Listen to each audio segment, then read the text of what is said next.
Welcome back, everyone, to the 2026 DCLs.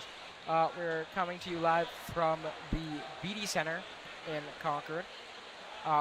We're just coming off a victory for the CCHS women's swim team in DCLs, so we'll see what happens here today. I am Finn Hollywood. I'm Owen Lamont, and we will be your broadcasters for this event. We have a lot of pretty good-looking teams here, just kind of before anything starts. I'm not really sure how the season's been going for a lot of the teams, but I do know that CC has a lot of strength when it comes to like freestyle events. They have a lot of great people swimming that. They have a pretty strong distance team, so we'll see how they match up against everyone else today. Yeah, it'll be interesting to see what happens.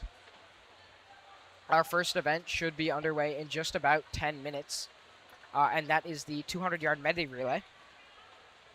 And we are just warming up right now, so this is not a race. No, this is not a race. It'll be a very interesting race. Yeah. So some highlights of the DCLs earlier today. CCHS Women's obviously won that meet. They had a great meet. The highlight swim from that meet was most definitely the last heat of the 400 freestyle. Yeah. Or 400 relay. It was super close. CC got second. I believe Westford Academy first. Yes. I believe. I believe. And CC did end up winning the whole event.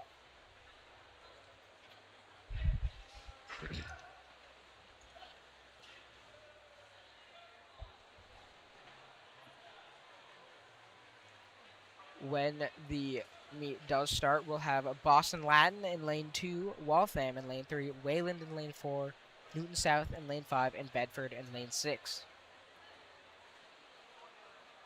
I really don't have any predictions on which way this meet is going to go.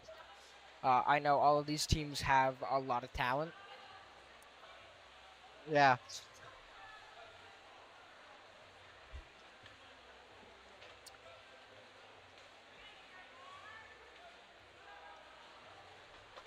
Just some last minute preparation just going on here. Making sure you get your last starts in, making sure you feel good. Yeah, warm-ups are a pretty integral part of swimming. You know, Finn and I did spend 2 years on the CC swim and dive team, and they really emphasize kind of warming up and cooling down just to make sure you're at your best for when you actually need to swim. Yeah. As Coach Moss would say, get your heart rate up. I feel like other people say that too, but yes. A lot of other people say that, but they do. I remember most distinctly Coach Moss saying that. Indeed.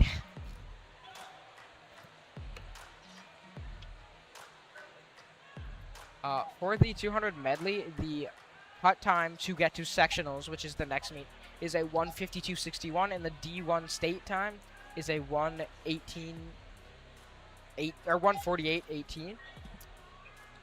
Those are pretty fast times. We will see a lot of teams get there. It looks like many of the teams in our final heat have already made it to that. In fact, all the teams in the final heat have made the state cut already.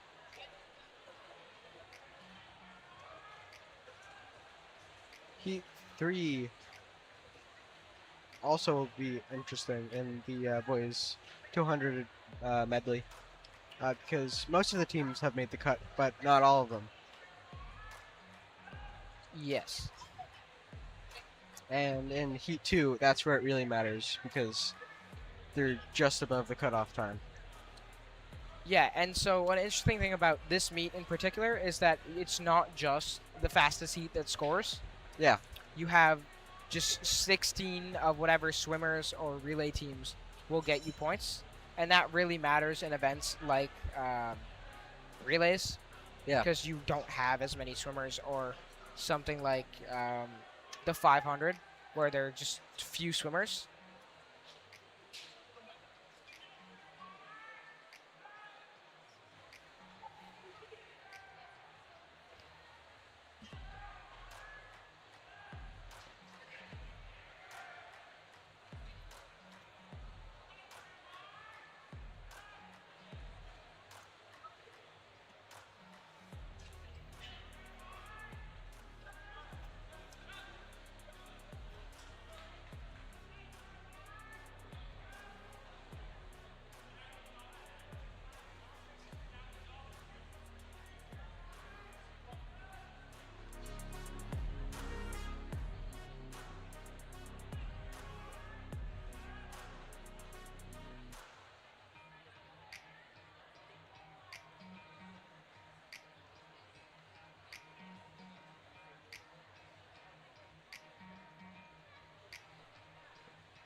And for this first event, it looks like the team to beat is Westford Academy. They have the lowest seed time at a 1:40.92. Not too far behind that is Concord Carlisle, who have a 1:41.28. So they'll be looking to be pretty competitive there. Yeah.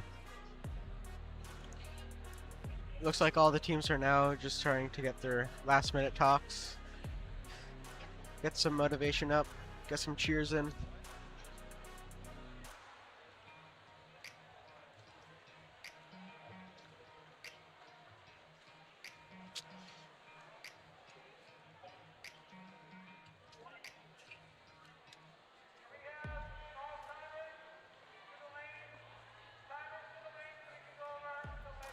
We should be underway very, very soon as the timers seem to be being called to their lanes.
There's a lot of energy here today from a lot of the, or I suppose all of the teams. This is the final event for most swimmers, and they're gonna swim like it.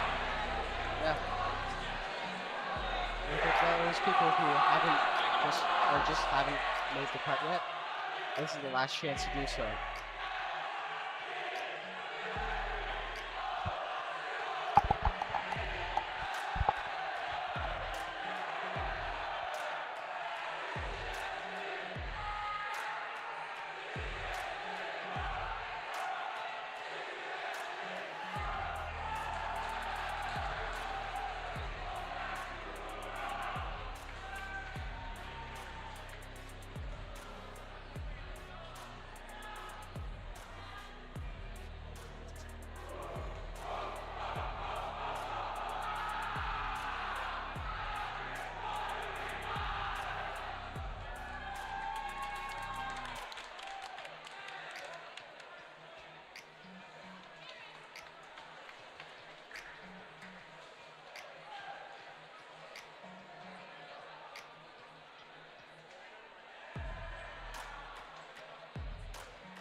First event should be starting very soon. Yeah, the 200 medley relay is how we start things off today.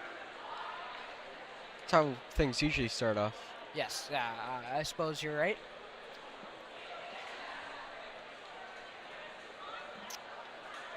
There are 4 heats of this event.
Backstrokers just jumping into the water now. Getting ready for their hunt. We've got 5 teams in the first heat today. We've got Boston Latin in lane 2, Waltham in lane 3, Wayland in lane 4, Newton South in lane 5, and Bedford in lane 6. As we are off for the boys DCL, looks like Wayland is off to a flying start. It does seem like we are missing Boston Latin here.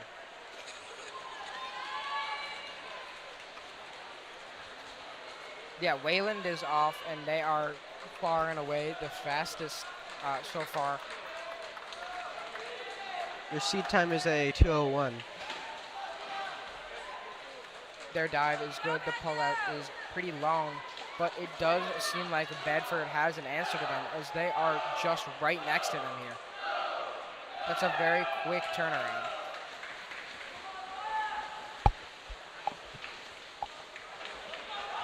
Bedford and Wayland are just about neck and neck here.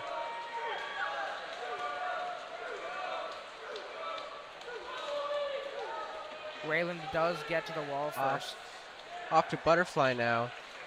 Wayland is still ahead. However, closely followed by Bedford. It's a good turn from Wayland as well as Bedford. Wayland do seem to be gaining just a little bit of time here. Or losing. Yes. It's a good start from them. They'll have about a half pool advantage here.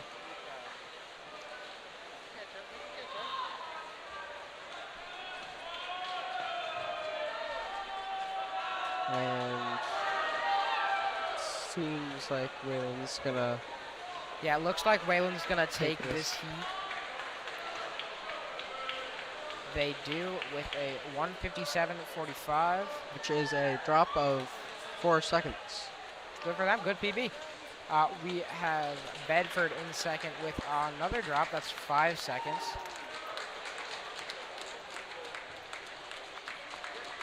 Newton South and Bedford, or sorry, Newton South and Waltham and race.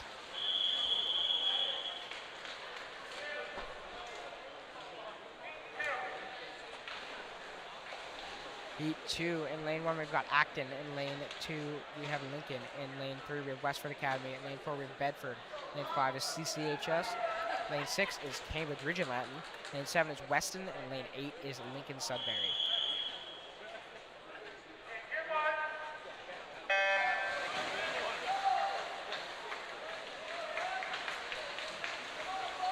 And we are off for Heat 2.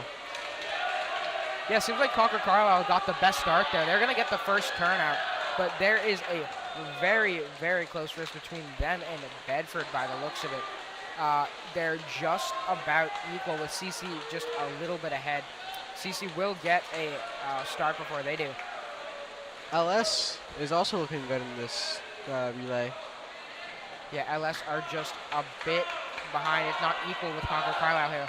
But whoever that is from Bedford is just making up time on breaststroke here. This is incredible.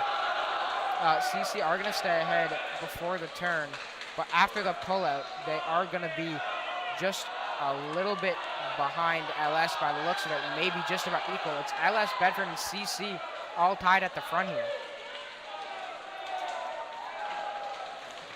All jump off the blocks at relatively the same time. Looks like Bedford may have gotten just a better start here, but CC seem to be gaining just a little bit of time on Butterfly here. But LS is still coming from behind and getting a little bit more time on them. It's, again, about equal between CC and Bedford here. It's really close. It will come down to freestyle here. Looks like Bedford got the jump on them just a little bit. Just a little bit coming up to the wall. It looks like LS has fallen behind a little bit, and it's going to be Westford Academy who's going to be third here. CC are gaining a little bit of time. It's just about equal between them and Bedford. But it looks like Bedford is going to take it here. CC get second. It's LS in third, and then Westford Academy in fourth.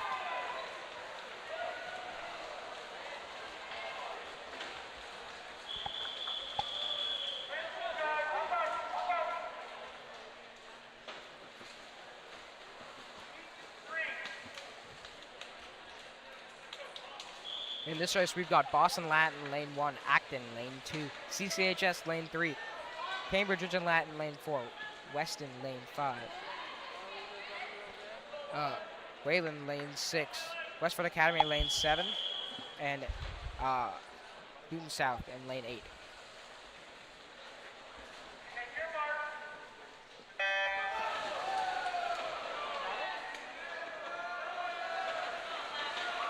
It looks about equal at the front here. It's really going to come down whoever can get to that wall first. It looks like just about equal. Concord come up first from their underwater. It looks to be lane 6. That's Wayland out front, but they're losing just a bit of time here. It's again tied at the front. CC come in for breaststroke now, about last in that front pack.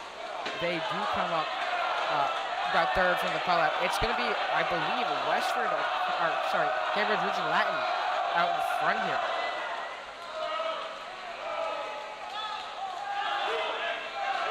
Trailing just behind them is Weston, CC, and Acton Boxborough, making a ton of ground in that swing.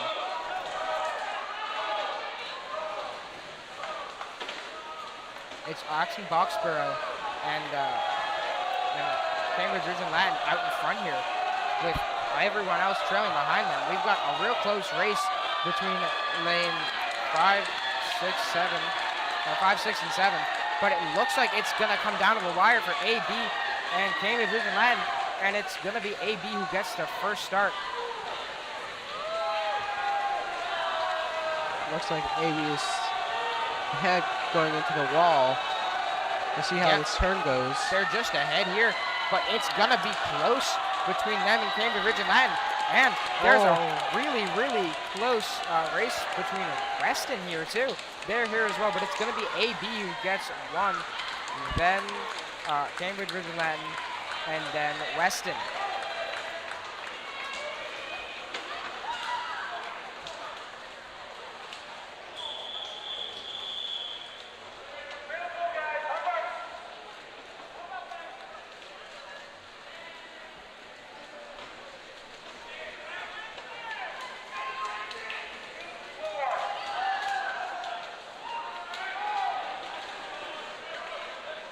Now this is going to be a real tight race. We have Westford Academy with the fastest seed time.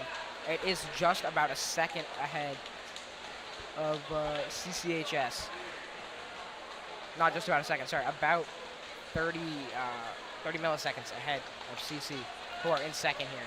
So we'll see what can happen between these two teams.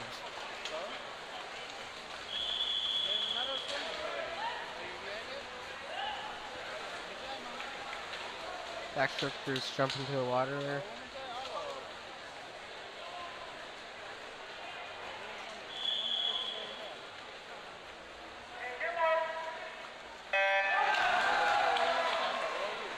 And they are off. It's a good start from just about everyone. CC and some other teams come up early from their underwater. It's going to be Brandon Monahan who gets to the wall first for CC. He is cruising out ahead of everyone right now. CC are going to have an earlier start than everyone else off backstroke. And Crazy Rogers for CC coming in now. He is going to be gained on by Weston. Wow. On that pullout, he lost a bit of time. He is going to get to the turn first, though. However, he'll stay out ahead just of Weston. But we can also see AB coming in from behind in lane 2. CC are still in the lead coming in the butterfly now. Looks like AB's gonna have the faster butterflyer. About the same turn time for AB, Weston, and CC. They're just about equal here. Maybe AB ahead by a hair here.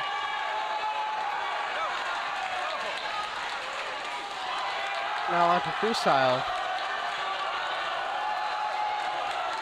Really coming down to a wire here. CC get the first turnoff, closely followed by Acton Boxborough. It's close, but there's another swimmer.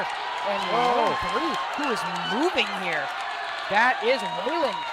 It looks like it's going to be lane 5 with the win. That's Concord Carlisle. They shave off 3 seconds from their seed time.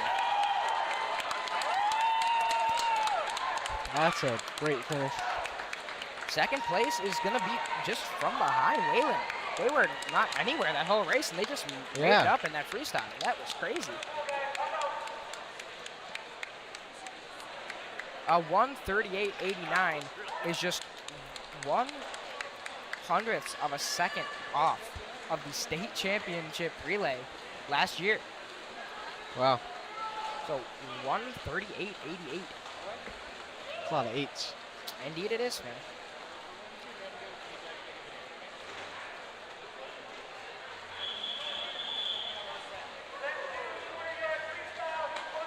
Now we head into the 200-yard freestyle. Yeah, in lane 1 here, we've got Adam Silver. Lane 2, we've got Ishan Kalkarni. Lane 3, we've got Lidor Dimov. We've got Ethan Wang in lane 4. In lane 5, we've got Kuzema Budwala. In lane 6, we have Luck Tero. In lane 7, we have Leo Lane. In lane 8, we have Elliot Smith.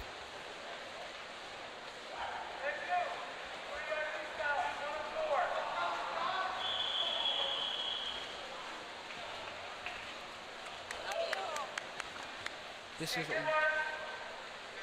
one of the longer events swum at high school meets. I believe it's the second longest solo swim. That is tied with the 200 IM. Yes, thank you.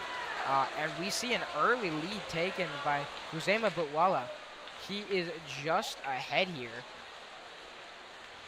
He's followed very closely by Ethan Wang and Lidor Dimov. They're all just about equal here coming into the second stretch.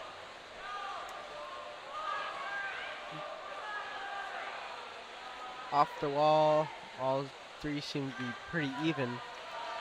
Yeah, it looks like Ethan Wang might be taking a very slight lead here.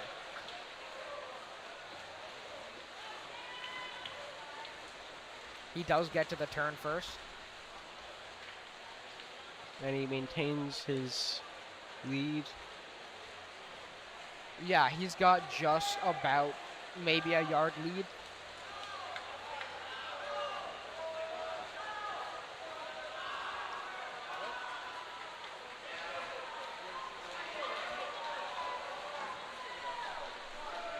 Yeah, Ethan Wang is kind of just making up a pretty big gap here. And within his last 50, he'll have just about, I'd say, 4 to 5 yards up on everyone else. Maybe a body length on everybody else.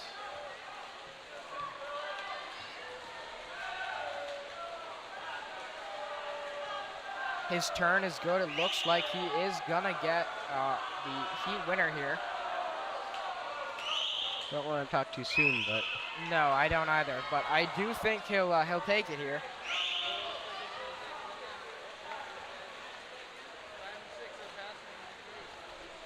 And he is gonna take it with a 2:10.66.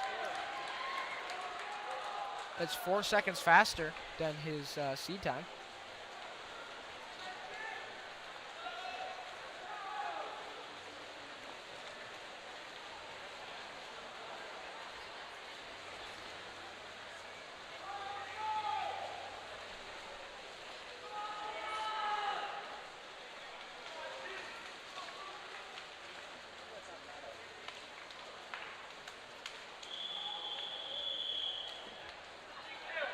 For the next heat, we have Quentin Song in lane 1, Adam Slater in lane 2, John Yates in lane 3.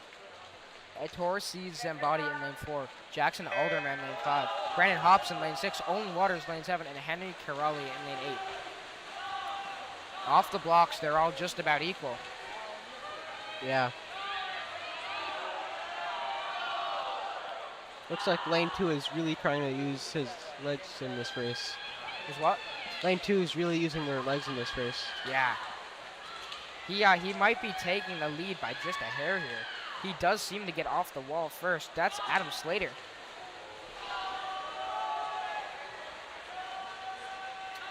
Yeah, it is a lead for him, if a small one.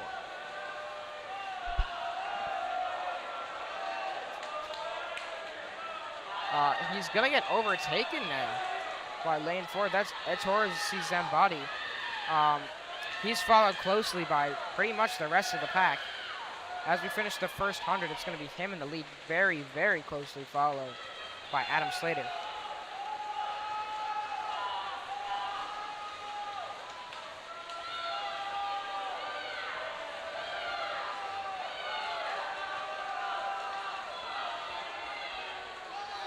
He's going to get a good turn here. He'll stay out in the lead.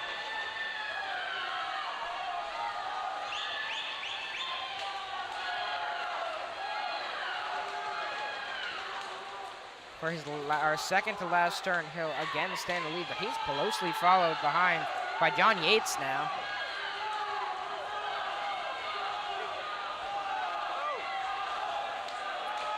As well as Jackson Alderman. Coming into the last 25. Yeah, it'll be close for second, but the win looks like it's going to go to Ettore Zambati. He's going to get it with a 1:57.47 here.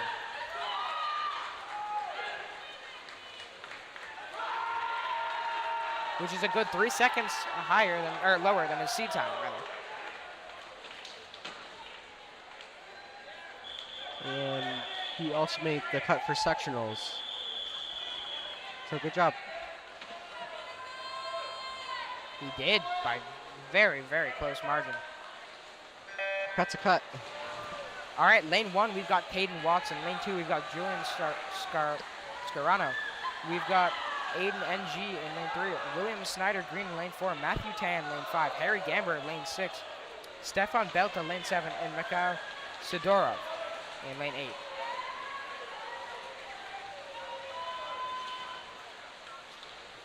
Looks like Caden Watson getting the first turn here.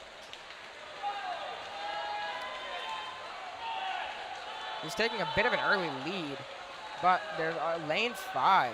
That's Matthew Tan is just right up with him. It's gonna be close here coming into this last 100.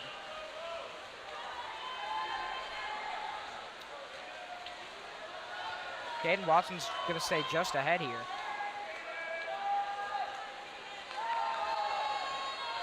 it looks like he is extending his lead. Just a bit. Good split times for everyone here. Yeah, he is going to extend that lead just a bit. It looks like his underwaters are just a bit worse than Matthew Tan, but he's got a little bit more speed when he's actually swimming. Yeah. He surfaces super early here, but he can play to his strength and just doing the actual stroke here, which is good for him. He'll have the lead going into the last 25. Off the wall. It's actually looking pretty close. It's going to be close.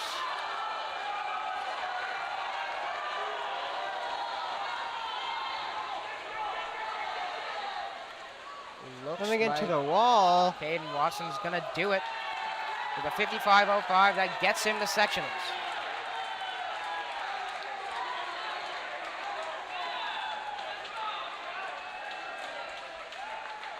Now going into heat 4.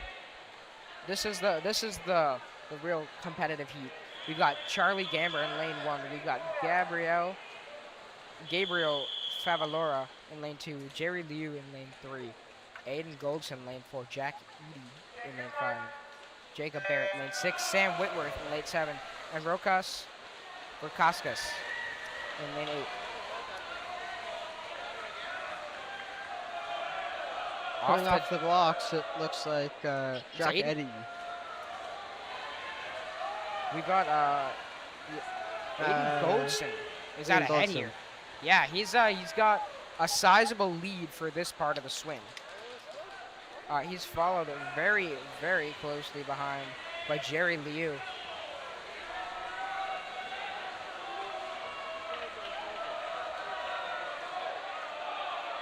Coming off the wall, he extends his lead. Yeah, his seed time is a 1:41.14, which is incredible.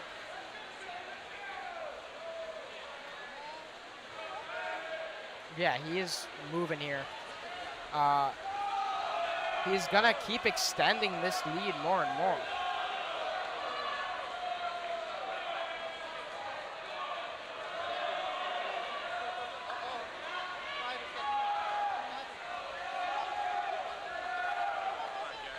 Going into the last 50 of this race, he's gonna be ahead by just about, I'd give it 2 to 3 yards. Yeah. Really running away with this one right now. Yeah, he's staying ahead here. Good split for him on that turn.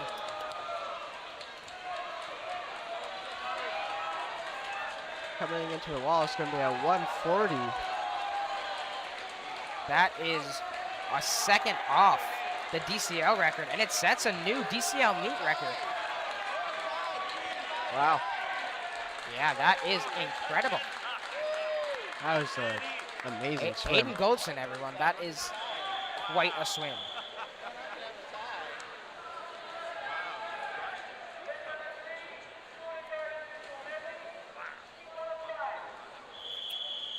Now we go into the boys 200 IM. We've got Killian O'Connell in lane 3, Benjamin Campbell lane 4, and James Sanchez Ferres in lane 5.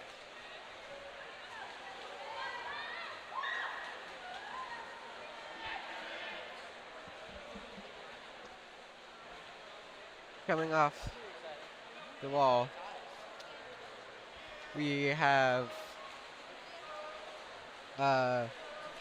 Benjamin Campbell in the lead going into backstroke.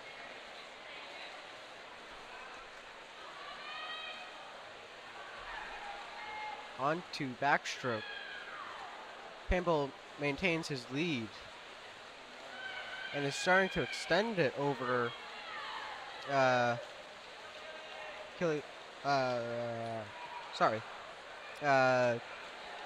Jamie Sanchez Ferres.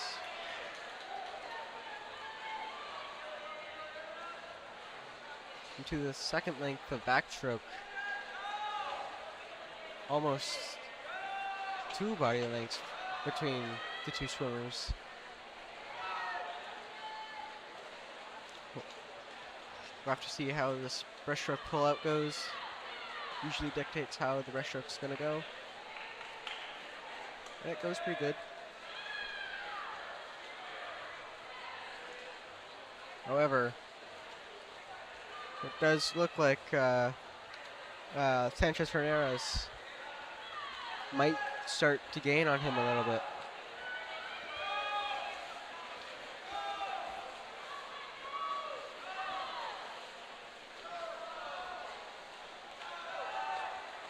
Yeah.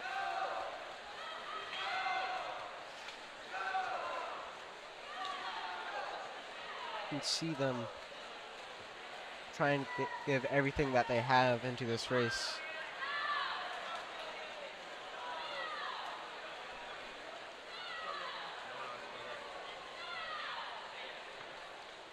Into the freestyle now for Benjamin Campbell. Extending his lead massively now.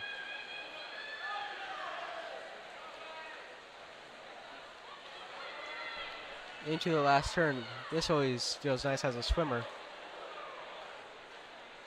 But hopefully I don't speak too soon, but Benjamin Campbell will win this event. Yeah, he seems to be pretty far ahead here. Yeah, this is his race to win here. And he'll do it with a 4-second PR. Good for him.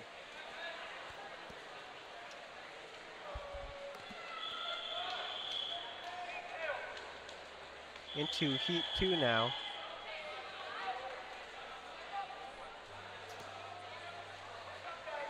We've got Jack Walsh in lane 1, Eli Garcia in lane 2, Eli Garcia lane 2, Thomas O in lane 3, Aditya Meta in lane 4, Miles Hendricks lane 5, Josh Alford lane 6, Magnus Jukas Hansen lane 7, and Matej Ionescu in lane 8.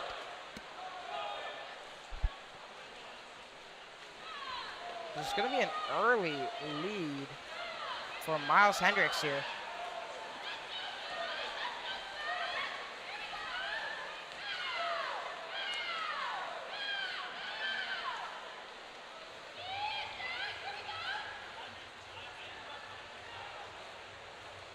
Going into backstroke, it's neck and neck between the lane 5 of Miles Hendricks and Aditya Mehta. They're close. Miles Hendricks is just ahead here.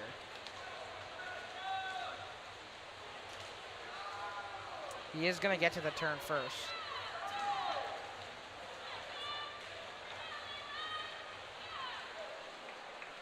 And after the pullout, it's going to be Aditya Mehta, who stays ahead here. He's extending his lead with the breaststroke.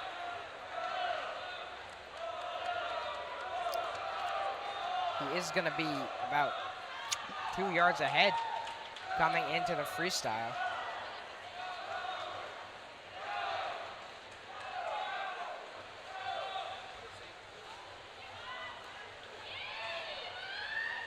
Into the freestyle now. He's almost a half pool ahead of everyone else. And we'll see whomever else can catch him. It doesn't look like it though. He's almost a full pool length ahead of some people.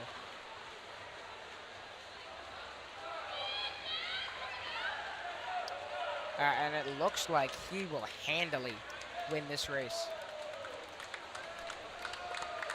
He'll end it with a 2:15.49, which beats his time by 15 seconds. Yeah. That's a It's a PR good and a swim. half. Yeah.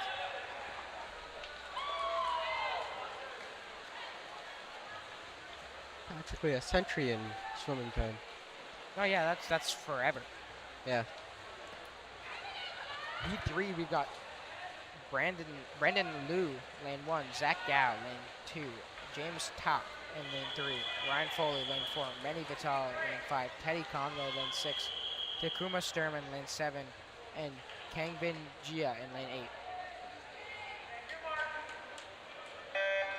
It looks like we are missing Brendan Liu for this race.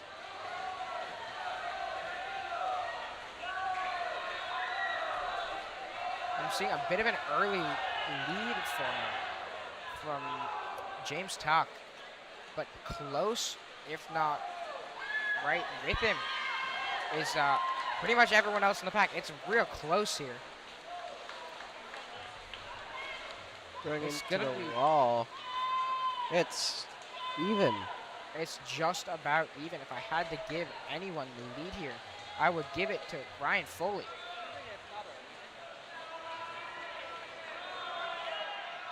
He'll get his turn off first. But he's closely followed behind by James Tuck and Teddy Conway and Takuma Sturman. It's a close race right now.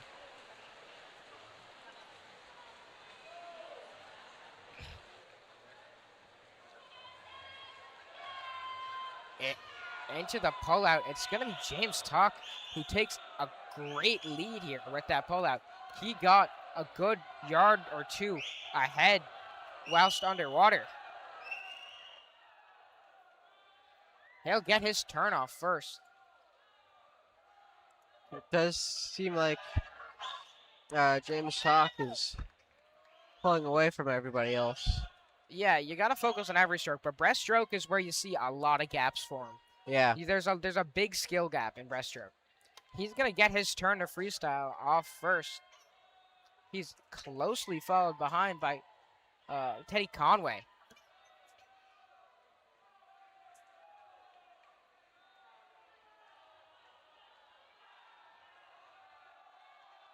Going into the wall. It's going to be James Stock who stays out in front, but Teddy Conway in lane 6 is moving here. Teddy Conway may even take this race. It's going to be close, but it's going to go to Teddy Conway. He'll have it by 1/100th of a second. Wow. That is a crazy difference. Just out-touched him there. Coaches talk about, practicing that end of your stroke, just digging deep, trying to get as much distance as possible on that last stroke.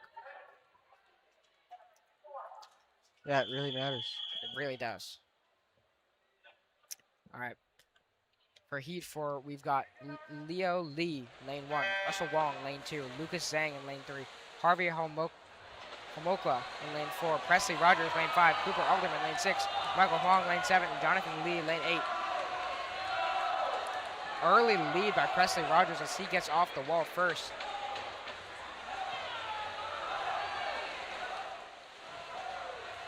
Presley Rogers, practically leaping out of the water on his butterfly. Indeed, Ever into backstroke. it's going to be Lucas Zhang who's close by them, and there's someone making up a lot of distance between them. That's Harvey Homokla.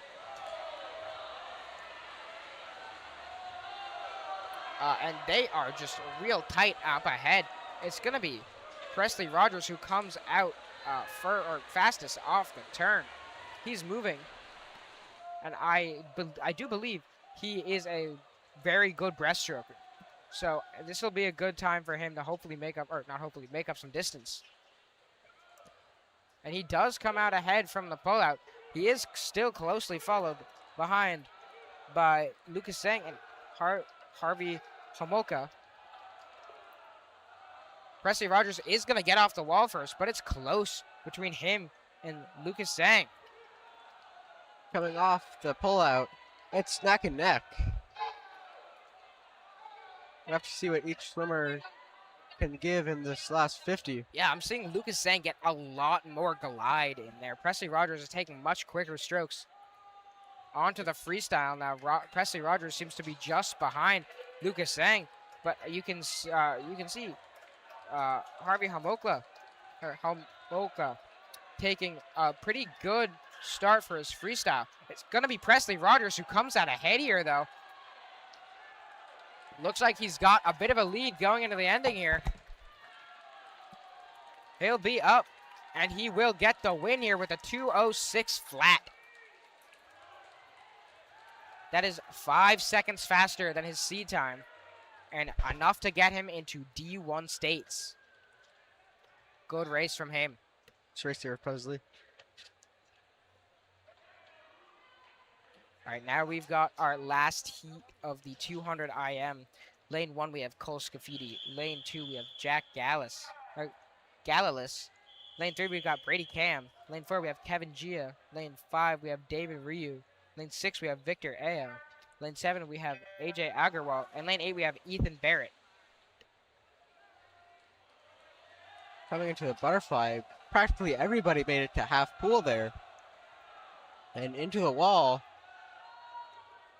Into the wall, there's pretty much no difference. Everyone is very, very close. It'll be Brady Cam and Kevin Gia who are just out ahead here by just a little bit. They will be moving, but they're closely followed by the whole pack. They'll stay neck and neck here. Into the backstroke turn. And it actually looks like Kevin Gia might have the advantage here. He's just a bit ahead here. On the turn, they're basically identical. But here's where we're going to see a lot of gaps start to form. We have Brady Cam, who is going to keep a little bit more time off that pullout. We'll see him get another breaststroke pullout, and he made a lot of time up on that one. He got very, very far with his first one. Yeah, the breaststroke pullout is one of the most important parts of the stroke. Yeah, him and Kevin Gia are just about equal here coming into the freestyle. And they're equal in freestyle speed. I am seeing a little bit more from Brady Cam here, though, so we'll see how that goes. He does seem to have better underwaters, which might make the difference here. Yeah, anything really matters in this last 25 now. However, it does look like Kevin Gia got the better underwater there. He is going to take the lead here, and he'll finish it with a 1:56.53. That is 4 seconds faster than his seed time. And it is just 1 second off the DCL meet record. Now we're going to head to the boys 50 freestyle. It's the fastest event. This is the longest event in terms of events, but the fastest in terms of just times. We've got Jonah Jokin in lane 3. We have Stavros Belibaskis in lane 4 and Camilo Lucero in lane 5.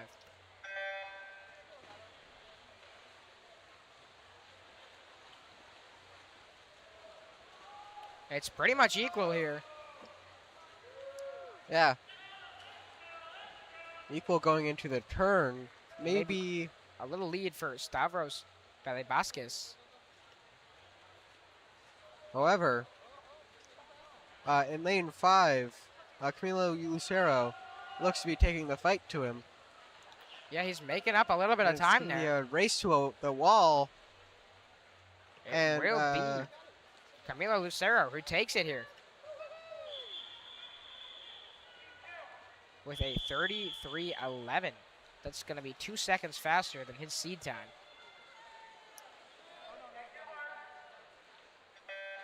Into heat 2 now.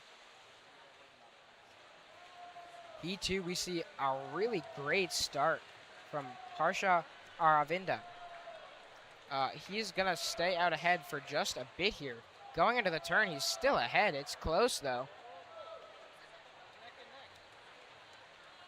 Out in lane 7, I see a bit of something from Clem Scholes. It's going to come down to the wire here for the end of this race. In the end, it's going to go to lane 6. That's Duraka. He gains or loses about a second off his seed time, which is really great.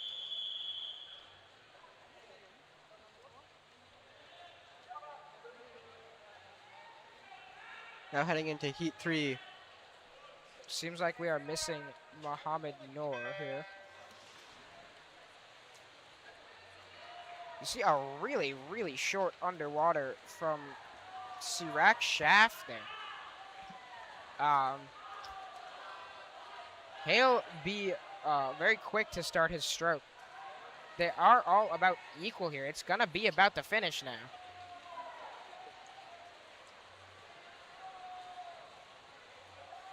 And it does look like it is going to be Phineas Forth. It's going to be Phineas Forsyth who takes it here. He'll shave just about a second and a half off his time.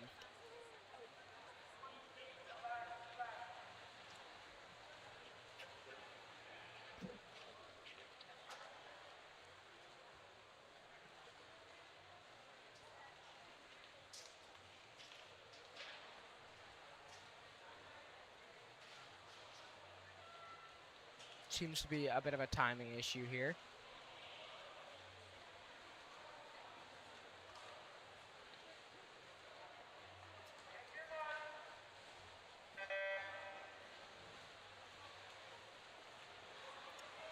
It's about equal off the start. Their underwaters were just about the same. It looks like maybe Tim Leung out in the back to take first here.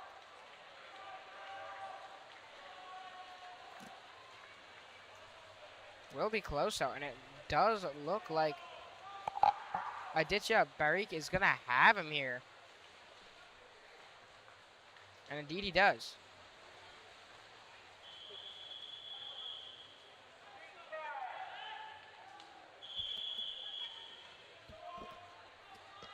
Coming into heat 5. Wait.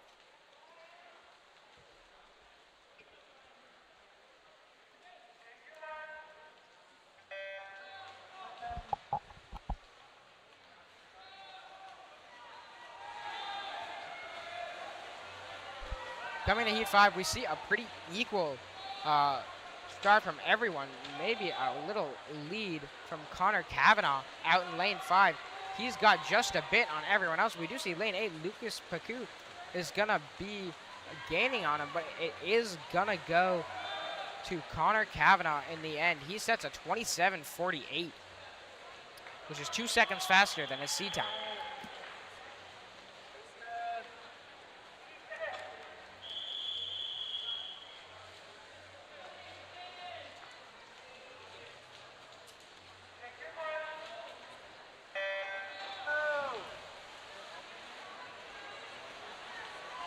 Again, off the start, it's pretty much equal from everyone. Maybe a bit of a lead from lane 4. That's Edward Waters.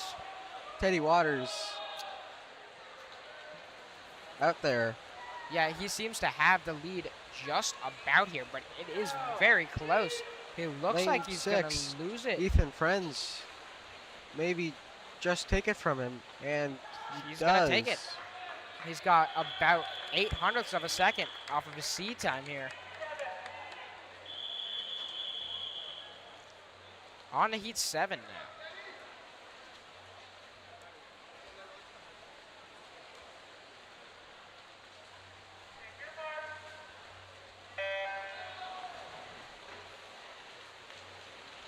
It's a great start from Adrian John. He's just out ahead off the start. That was a good underwater from him. He'll get to the wall first, get off that turn first, comes up from the underwater very quickly there. There's a few people gaining on him. I see lane 7. That is Ian Donahue. And he'll take it here with a 26:41.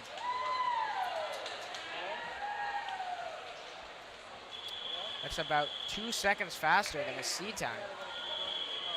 Lots of PBs here today. Yeah, on to heat 8.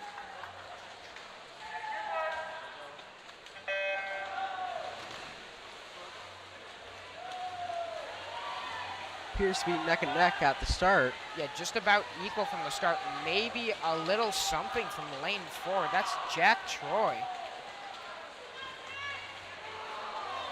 It's gonna be neck and neck coming to the wall. I see lane 3. He's moving. He might have it here. Yeah, he's gonna set a 26:93. Lane 3 was Sadiq Sisse. Good swim from him. He takes about a second off his seat time.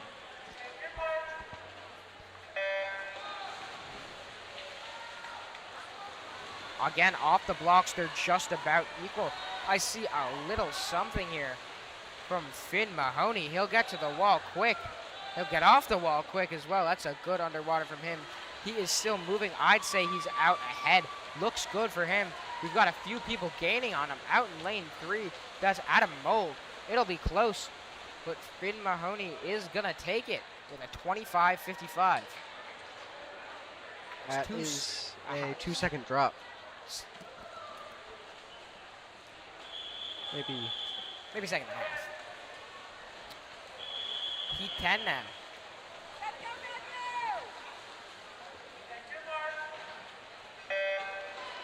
I see a lot of pink caps here. It is a close race looks like we've got Nick Haney out ahead in lane 2. His start is gonna be off quick. It's gonna be lane 7 leading here. That's David Gu. See if anybody can challenge Looks him. like Nick Haney might have it here. He's gonna take it from lane 2 at like a 25.90. That is a second off his seed time. Or a second better than his seed time, rather. Heat 11 now.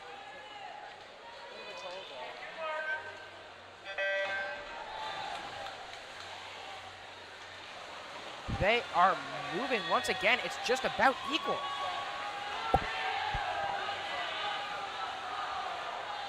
Going into the wall.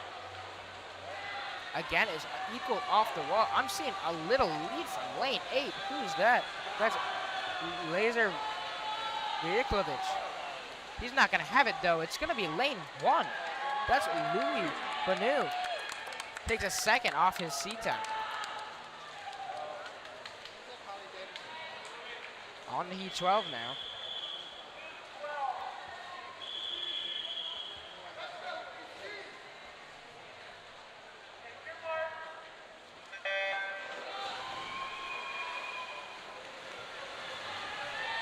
Coming off the blocks. It's equal coming up to the wall. Maybe Damari Cardoso with a little lead here. Yeah, he got his first turn off. He is moving here. He does look to be just behind lane 1. That's Jacob Bodie. Jacob Bodie is going to take this race with a 24.36.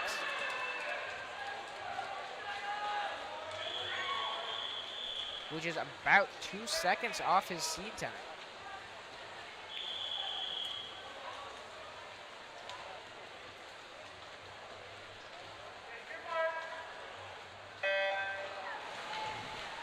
Into heat 13 now. Great start there from Tony Wu. He is going to be the one to get his turn off first. It's neck and neck here with, looks like lane 6 pulling ahead. That's Clark Thompson. He is going to get the win here with a 24.47. Owen Lamb in lane 8 in second, and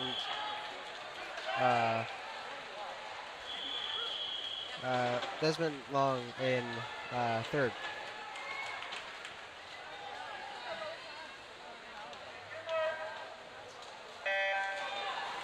That's a good start from just about everyone. A little bit of a longer underwater from lane 7. That's Michael Malone. He is moving. We'll see how he gets his underwater from his turn. Again, just a bit longer than everyone. He's making up speed there. It's real close coming up to the wall. We'll see what happens here. It's a pack of 3 here who's just going to have to out-touch each other. It's lane 2 who takes victory, and that is Grayson Alloway. Got Grayson. Just 4/100ths of a second off of the sectional, Scott. Oh.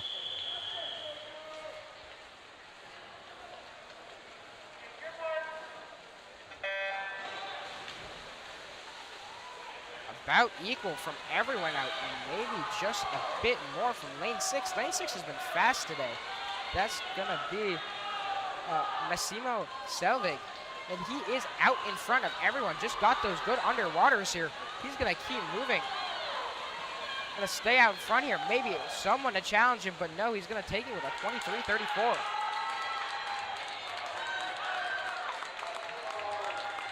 A good second off his seed time. That's great in the 50. That is incredible in the 50. On to heat 16 now.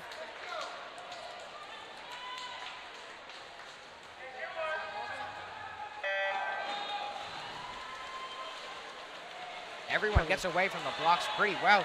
I see in lane 6 yet again. That's Alexander Merciante. Looks to be in just a lead. It's close between him and Fox Anderson, as well as a lot of other people. This is a real close race. Looks like lane 4 might have it, though. He is. No, it's lane 7 who's going to take it. That's John Dickey. with a Second off the seat time. and it looks to be a sectional cut time. Very nice. We're on to heat 17. One more to go after this. Good starts from everyone. I am seeing Aiden McKenzie pull just ahead on this first stretch. He is moving. He's going to stay ahead off the underwater. He's just maybe a hair ahead of the pack. He is moving. Looks like he's going to get the victory here. And he'll take it with a 22.75.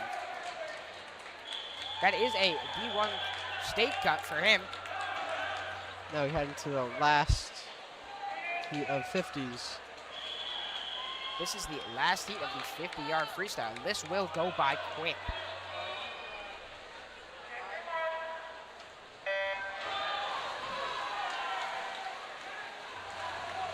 We see Brandon Monahan take a bit of an early lead. He is cruising to the wall. He'll get his turn off first. Let's see who comes. He's first up from the underwater. He's got a real close race with lane 5. That's Luke Cronky here. It's going to be Brandon Monahan who's just ahead.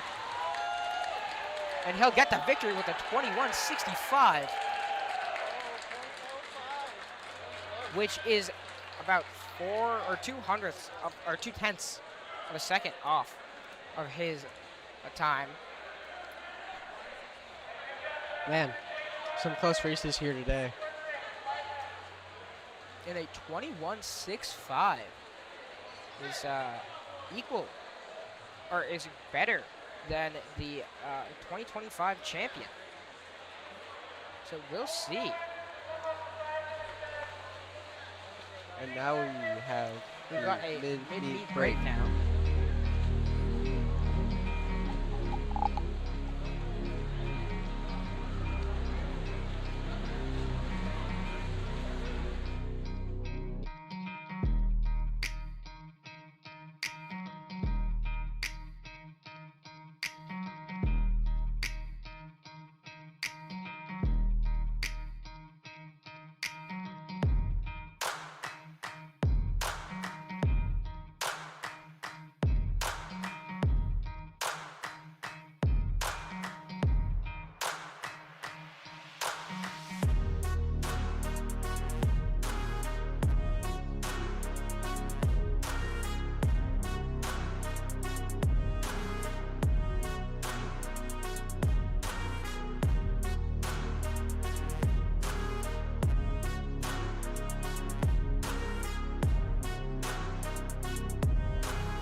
We are back. We're gonna have the 100.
All right, we're here with the 100 butterfly now.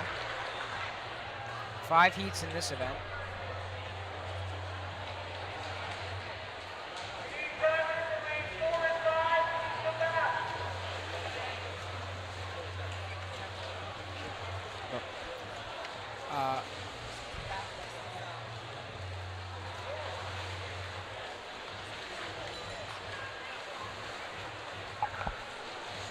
Our sectional cut is a 59.10, and the state's cut is a 56.97.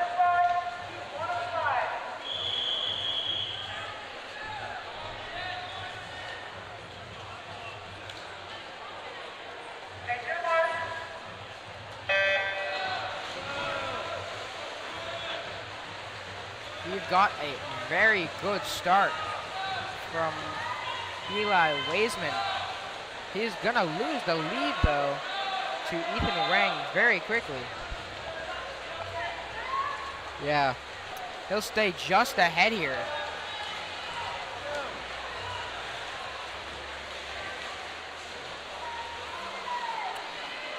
Off the turn, he'll be ahead. A bit of a slower turn, but he'll stay in the lead. Eli Waisman is coming up from behind just a bit, but we also have John Campbell.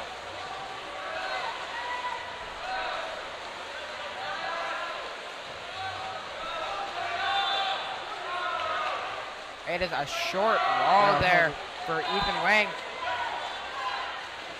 Or sorry, that's not Ethan Wang, that's Eli Waisman.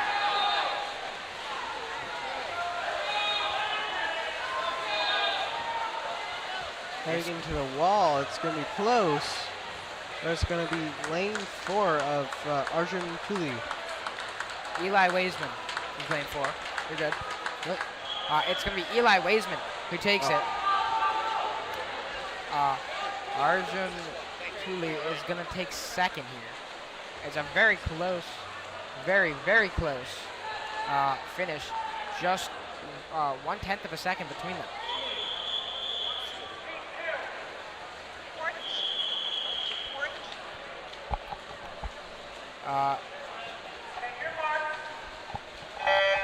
Now heading to heat 2. See Evan Winters take an early lead. He is just ahead of the rest of the pack as he gets off to his first turn. And he'll stay just ahead. With him is Will Bowling over in lane 8, who's putting up a good effort. His turn gets off the wall first, and he is just going to keep moving. He's got a bit of a lead here coming to this final stretch of the race. Yeah. After his last turn. Seems to be dominating this race so far. Yeah, he's the man to beat, but over in lane 7, that's Josh Alford. He is moving as well, getting a little bit closer to Evan Winters. Oh. It's going to be close. Looks like Josh Alford is going to take it here. He does with a 1:60.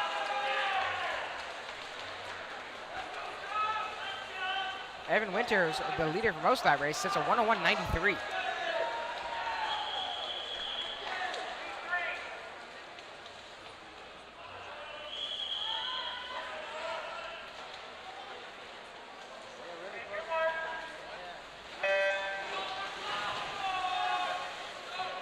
heading into heat 3. It is an early lead from lane 6. That's Cameron Firth. He is just moving out here off the wall. He's going to stay a little bit ahead. He is going. And right next to him, that's lane 5. That's Massimo Selvig.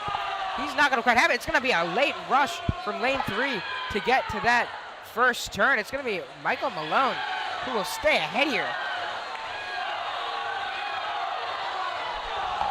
Michael Malone is going to be just ahead. We still have that constant threat from lane 6. That's Cameron Firth. He's moving. It's going to be a close race between the two leaders here. However, it looks like it's going to be lane 3 of Michael Malone. Yeah, he'll take it here. That is a 57.76 for him. That does indeed qualify him for sectionals. Yeah.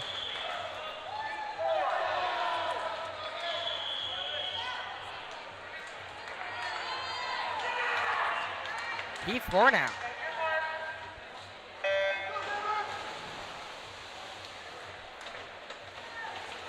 Charlie Gamber gets away well after he's first out of the water. He might get to the wall first for his turn. We'll see here. He does get to the wall first, but it's pretty much the same time as everyone else. He is going to be just a bit behind the lead here. We see lane 4 come out ahead out. Or now it's Max Gang. He'll stay out ahead for just a bit, but lane 6, that's Mikhail Sidorov. He's going to be out with the front of the pack here too. Charlie Gamber is going to continue to stay with the front of the pack. He might get here.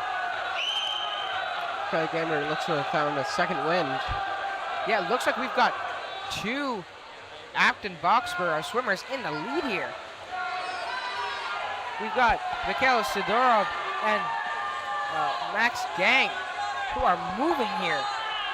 It's going to be lane 6 with a 56.59 to be just off the D1 state cut. It's going to be Cameron. It's going to be Mikhail Sidorov who gets the win there.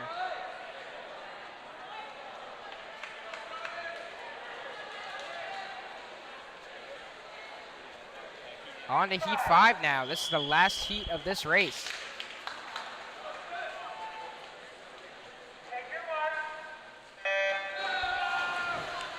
Off the blocks. That is a great off-the-block start from Jonathan Baxter here. He is cruising, gonna get to the wall probably half a second before everyone else. His underwaters are almost half the pool, and he's gonna stay ahead, almost a body length ahead of the rest of the pack. He'll get to the wall first. Again, that underwater being a really strong part of his swim. And he will stay ahead, Jonathan Baxter.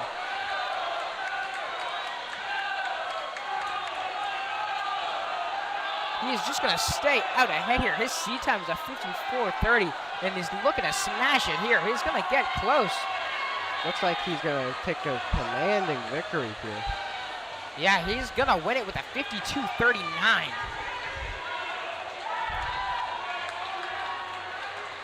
That is enough to beat the 2025 champion here, as well as qualify for states, but he's well beyond that.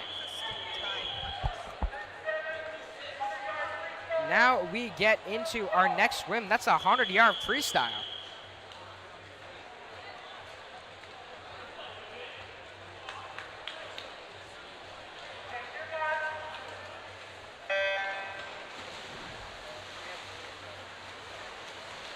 Does look like we are missing our lane 6 swimmer, Liam Pariski-Kern, or LPK as his friends call him.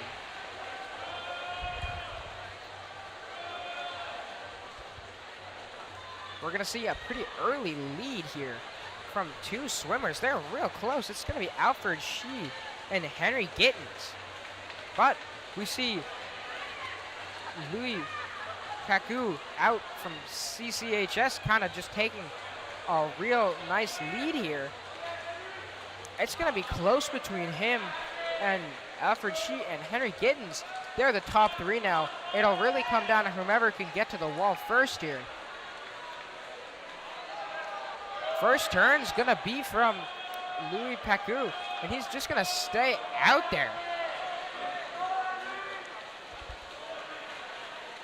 He's gonna stay in front here. Looks like he is gonna take the victory, but it's a close race between him and Henry Gittins. But Louis Pacou is gonna take it with a 1:10.39. That's 14 seconds off his seat time. Yeah. That's a amazing PR right there. Hefty PR. Stuff that goes down in legend. Sometimes. Sometimes. Sometimes.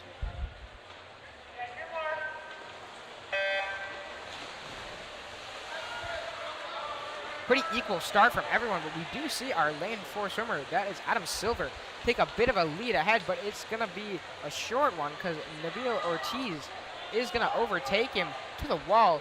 He'll be off the wall fastest. Oh no. It looks like lane 5,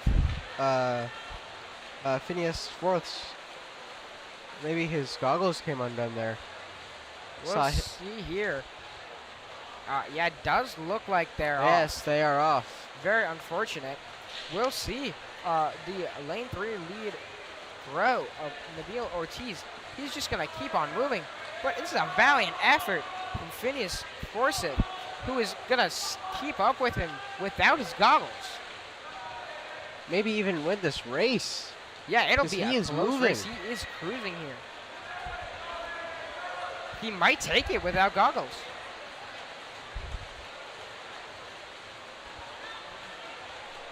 And he does. He's going to do it with a 1:08.68. He's going to beat his best time without goggles. About 3 seconds off. I mean, he didn't need their goggles anyway. No, it doesn't look like it.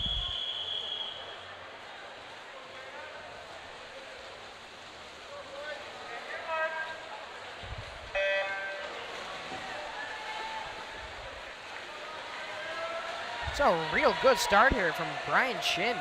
Or, sorry, not from Brian Chin, from Jaden Wynn, who's just going to stay ahead here. It's a good start for him. Got a good underwater. He's going to keep moving. Going to have a pretty substantial lead at the end of this first 50.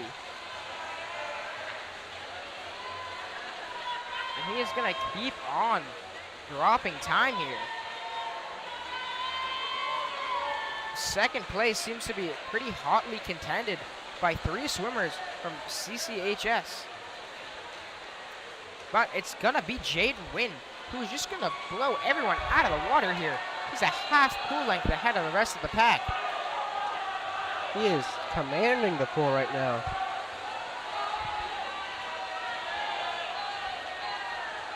He's going to end with a 58.80. Wow. That is almost almost 10 seconds off. That is 10 seconds off. Cool. Good for him. What a swim. Yeah.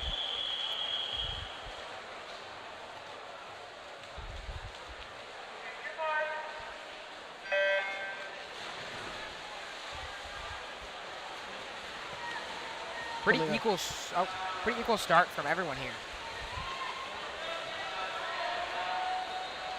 Going into the turns, it seems like it's pretty even across the board.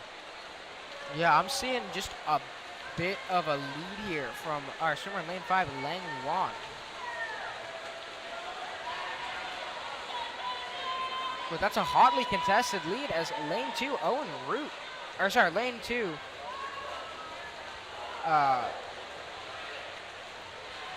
Tharangan Parthapan closes the distance.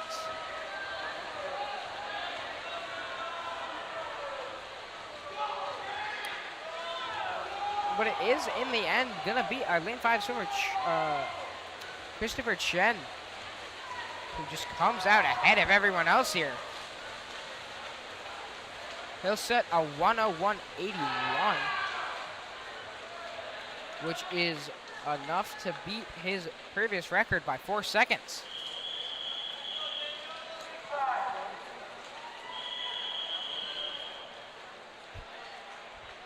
Coming into heat 5 now.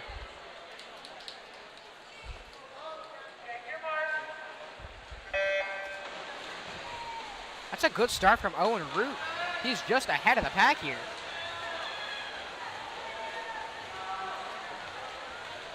Yeah, He'll Owen keep Root. moving, get his turn off first. Good underwater from him, if just a bit short.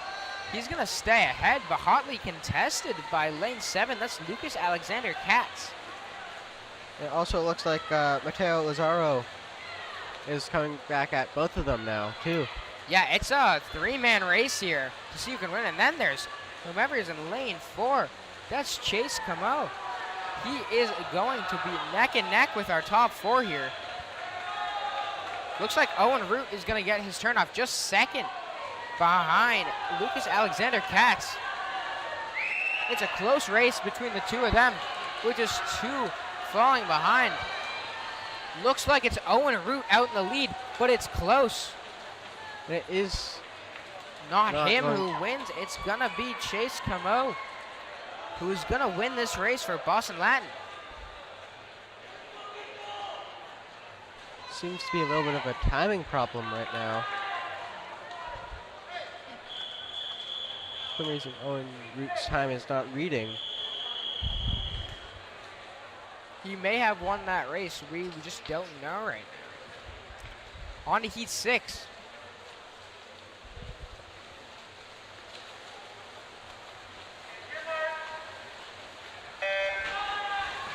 Actually, it was Owen Root who took the victory there.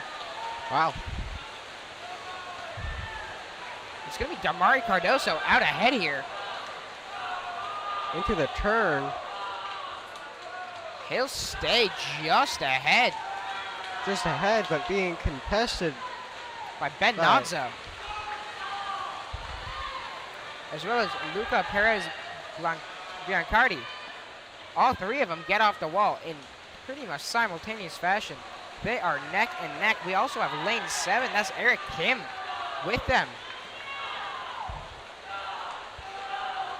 It's going to be Damari Cardoso who gets his turn off first. Coming into the final 25.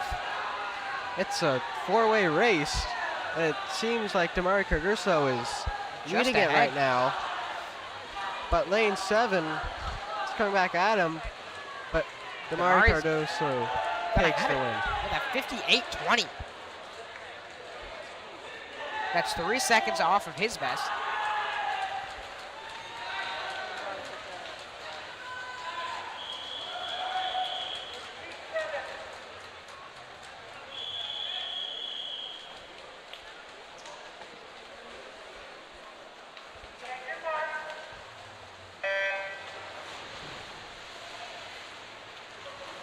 Some great starts there. We've got our lane 5 swimmer. That's Owen Lamb with a good start.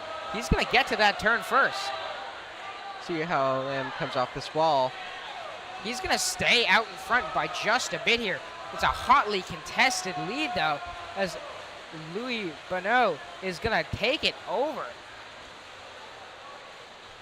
Off the wall, Owen Lamb is going to just have a bit of a better wall, still stay behind.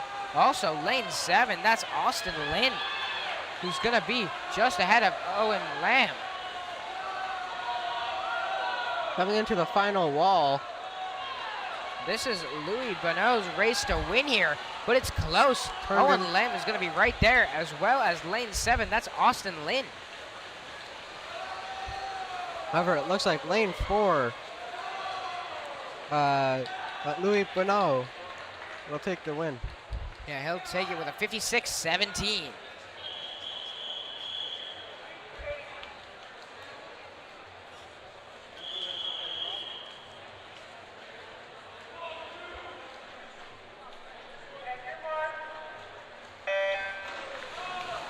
As we get into heat 8, we have some pretty equal starts from the whole pack.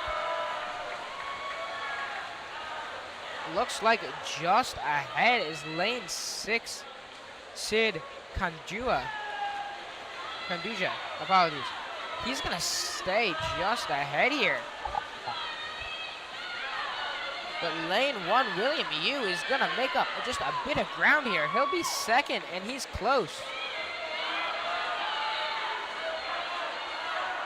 Lane 1 is also coming back at him. William Yu on the wall at the same time. Who's going to come out in front? It looks like it's going to be Lucas Green-Barros. But William is going to take the win. It's a great swim from William Yu.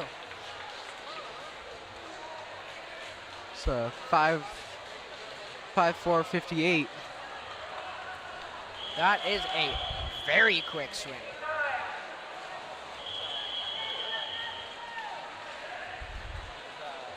On to heat 9 now.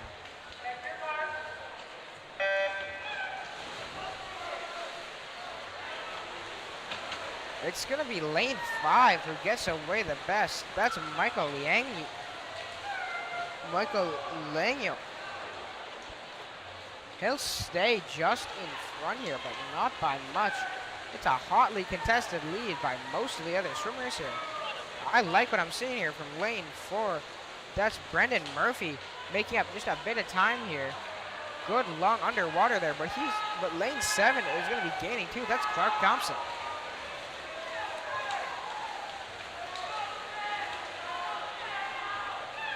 It's a great turn from both of our front runners. It's lane 7 in the lead now. That's Clark Thompson. He's going to be moving here.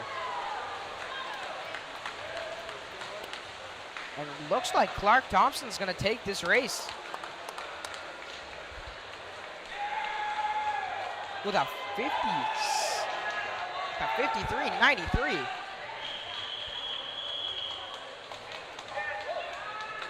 Heat 10 now.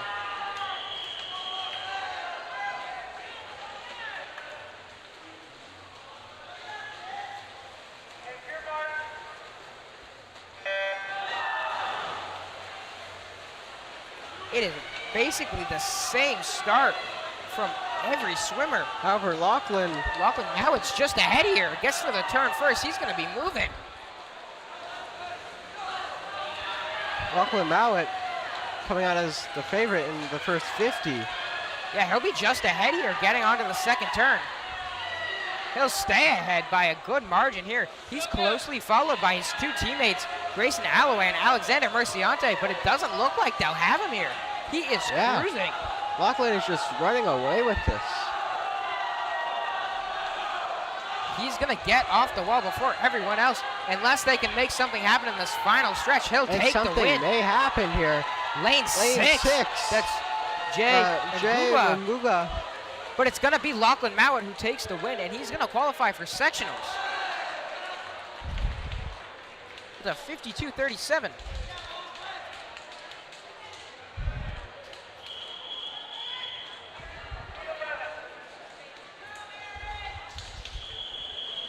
On to heat 11 now.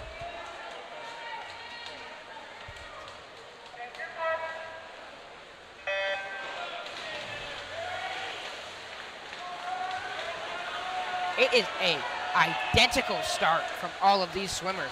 We've got lane 8, that's Caden Watson, who's got a bit of a lead here. This is the same as when he came out early in that 200 free, I believe. Yeah, he came out early also in that 200 free. And this will be a race more suited to his type of swimming. But it's going to be lane 4, Omar Greya, who gets to the wall first for that turn. He'll stay ahead for just a bit here, but it's close.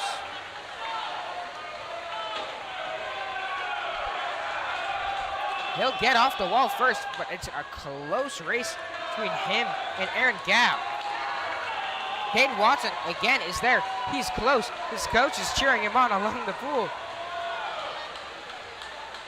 In the end, it will be Omar Greya who gets it with a 50.89. That is enough to qualify for states.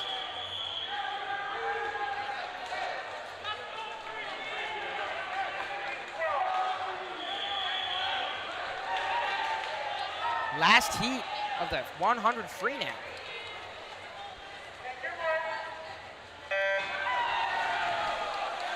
pretty identical starts across the board. It's Brandon Monahan who comes up first from the water. We'll probably see him take an early lead here like he did in the 50. He gets to the turn first. It's a quick turn. He's moving. He'll be just out in front, but then there's lane 5.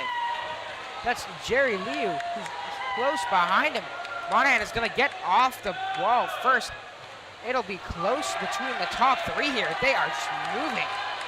Splits for everyone. Brandon Monahan is going to get off the wall second. He's going to have to make something happen in this last 25 if he wants it, if he wants to win. It's going to be close, though. It's going to be real close, but the win is going to go to Jerry Liu in lane 5 with a 47.81. That is enough to blow, or to, let's see, what a 47.81 is 2 seconds faster than last year's champion. Now we have the 500. And we head into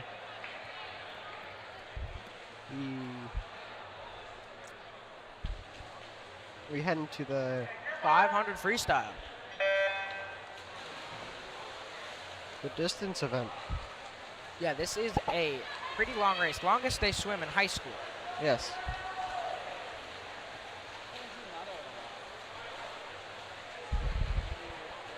And I do believe you have to qualify for this. Yes, you do have to qualify to I swim believe it's in under DCL. 6 minutes.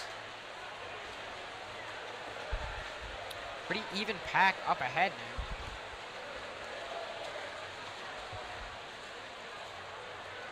They're just about equal.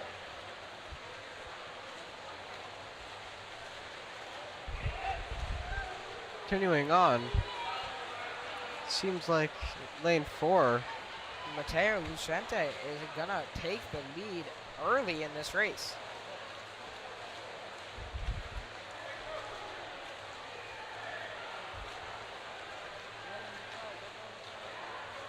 He'll be the first to take this turn.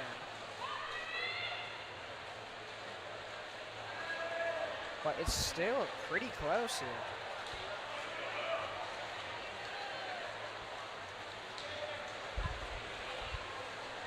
Coming into the 5th length now.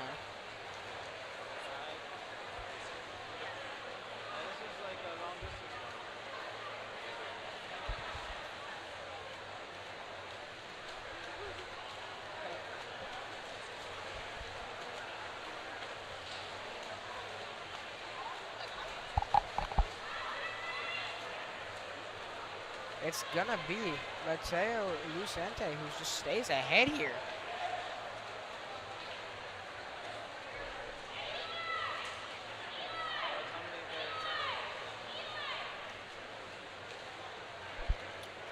He'll get off the wall first here. It actually is relatively close for a 500. Yeah, no, you don't usually see 500s with people so close, so this is an interesting race.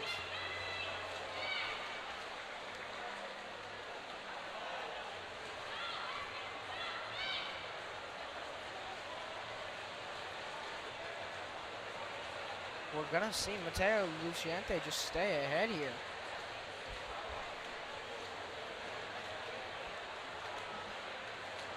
Halfway through the race now.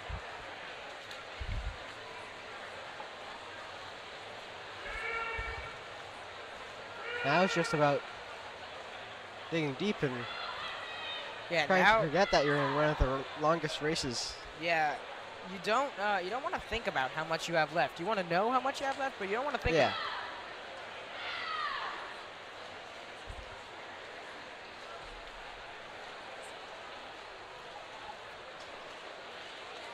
It's gonna continue to be a pretty close race here.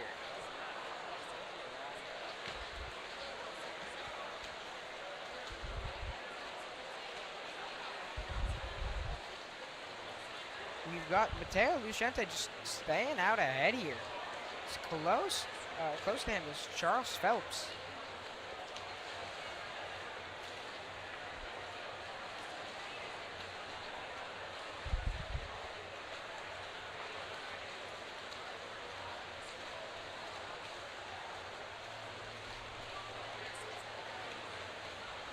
coming into just under 3/4 of the way. Actually, lane 6 of Charles Phelps. He might get the overtake here.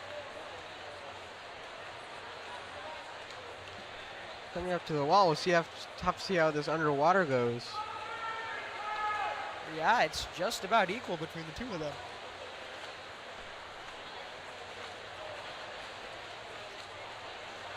Five more lengths to go.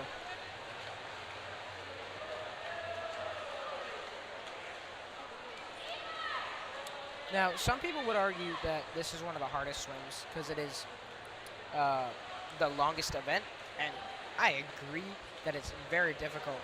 But there's just something about like shorter, very, very short sprints that is just so hard to be good at. There's so many important elements there. And one mistake in a short race can make everything. Yeah. I feel like the 500 is more a mental battle rather Most than definitely. a physical battle.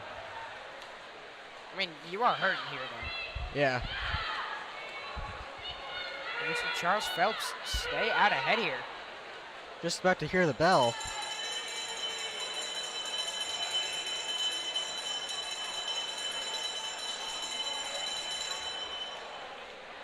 And it is going to be Charles Phelps out in the lead here. Looks like he might take it.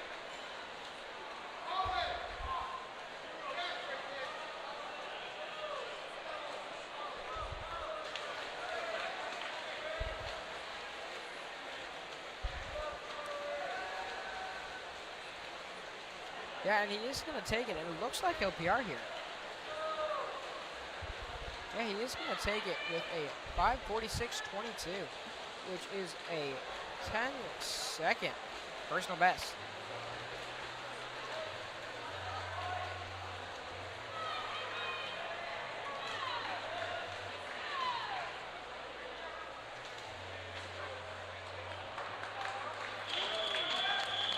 Going into heat 2 now. It is almost a full heat.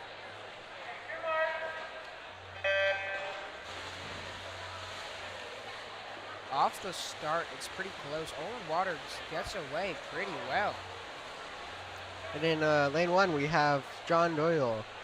Lane 2 we have Tori C. Zambodi. In lane 3 we have Rithvik Medi Kurhiri. In lane 4 we have Olin Waters. In lane 5 we have Brandon Hops. In lane 6 we have Elliot Felt. In lane 7 we have James Tuck. And in lane 8 we have Matthew Hindman. I do believe you're missing James Talk here. Yeah. He did have a good swim earlier this week,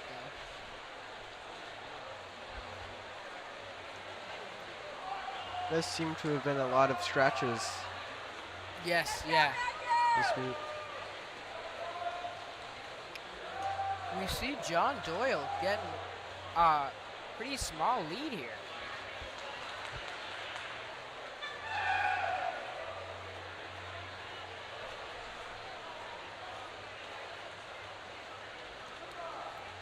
And he's going to keep on with this lead during the 5th length of this race. And it's close between him and Brandon Hops, with Olin Waters just trailing behind them.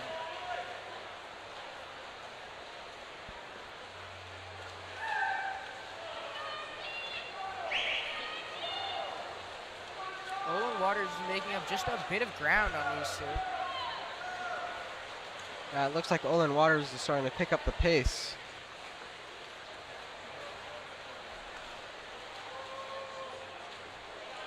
Yeah, he is cruising here. He's just about to overtake John Doyle, and then he'll just have Brandon Hops to beat.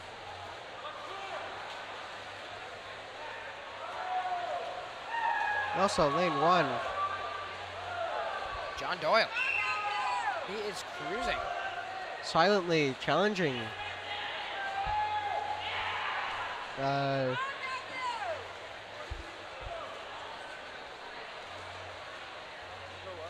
Brandon Hops is gonna kind of extend his lead just a bit now, but Olin does have the overtake on John Doyle. It'll stay close though, as we are in the section of the swim that is for many the hardest, which is just the middle.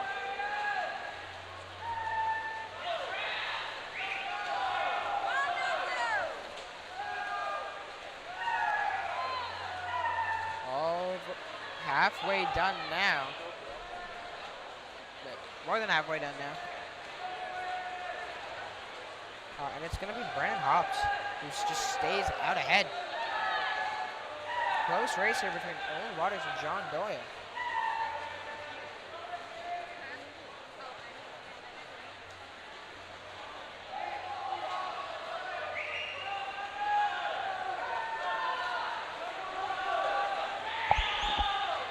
Hops is going to stay out ahead here.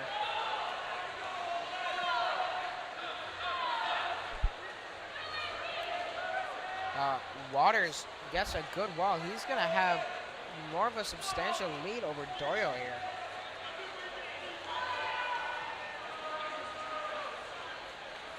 But Hops is just going to keep running away with it. Or should we say hopping away with it, Finn? Nothing. Probably best you didn't hear that one.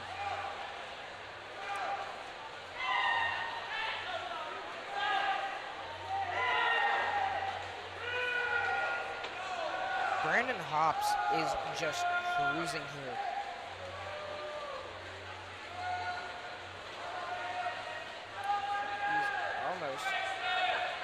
He's about a full length ahead of the rest of the pack, other than Olin Waters and John Doyle. And there's Goldberg's signature Scared Red Panda pose. Telling Olin Waters, go faster. Go faster. This is one of those events where you need every swimmer to do a good job, because almost everyone competing in the score here. Yeah. And there's the bell.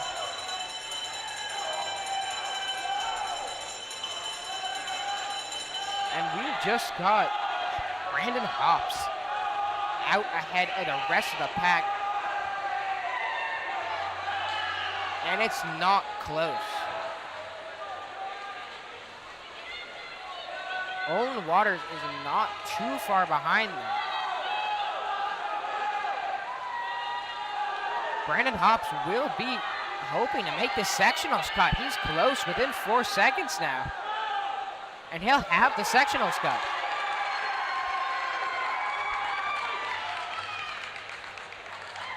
Olin Waters is going to take second here with a 5:32.49. That is a 15-second drop, or 13-second drop for him. And for Brandon Hops, that is a mammoth drop of 26 seconds. That is unheard of, even in an event like 500. That is crazy. Off to heat 4 now, or 3 now.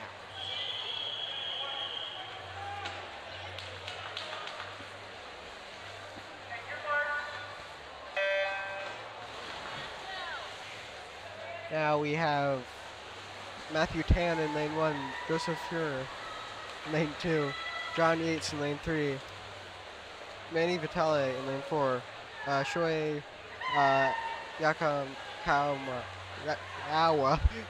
in lane 5, William Snyder Green in lane 6, Jake Schnook in lane 7, and Stefan Delta in lane 8.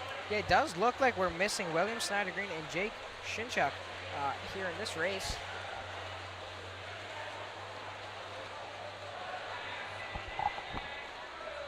It's a close race here with pretty much the lead in hot contention between all 6 swimmers.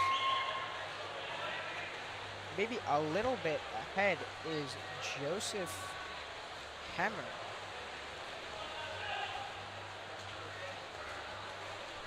Yeah, he's starting to pull away just a little bit from the rest of the pack. And that's him and Matthew Tan, who are just a bit above everyone else in this race.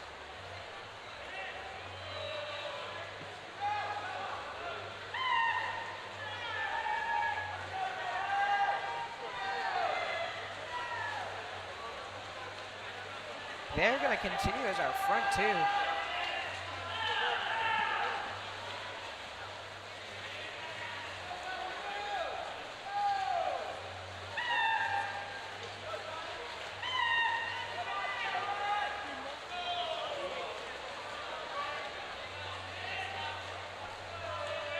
And again, they're just going to stay out in front of the whole pack here.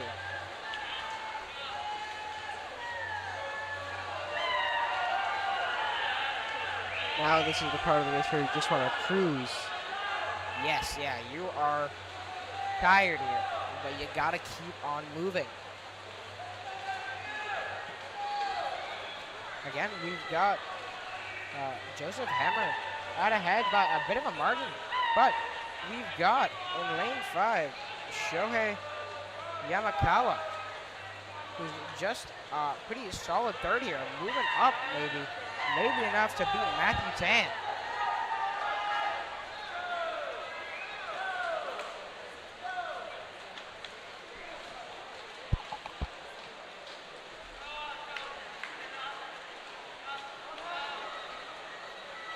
It is still a close race between these top three here, and with the bottom three just not far behind.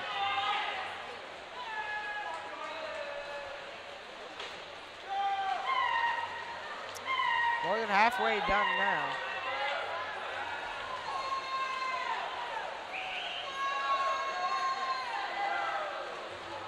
And we see Joseph Hammer just running away with it here. Shohei Yamakawa is gaining on Matthew Tan, and it'll be close between the two of them.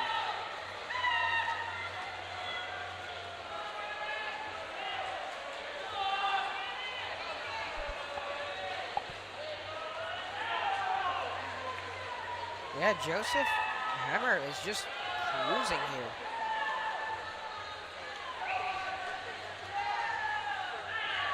Just over halfway now. He looks to be on pace for a personal best here.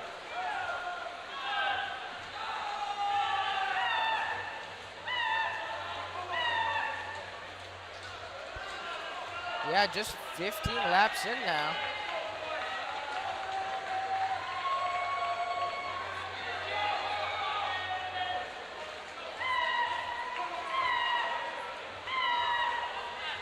He'll stay ahead, but in second now is Yamakawa, or Shohei Yamakawa.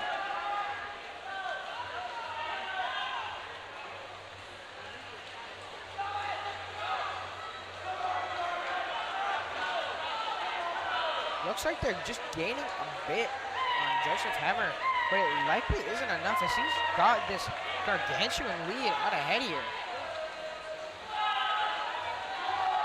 It was also a rough time for the people waiting to go after this.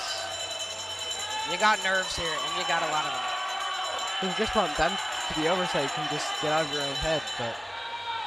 There's the bell. And we have a late charge from Shohei Yamakawa here. He's picking up the pace, and he's getting closer and closer to Joseph Hammer.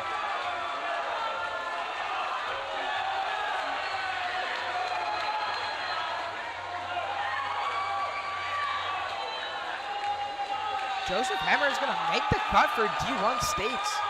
Just behind him is Shohei Yamakawa, who's going to make the cut for sectionals.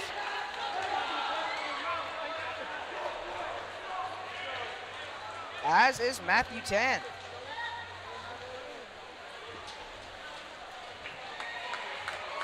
And John Yates makes sectionals.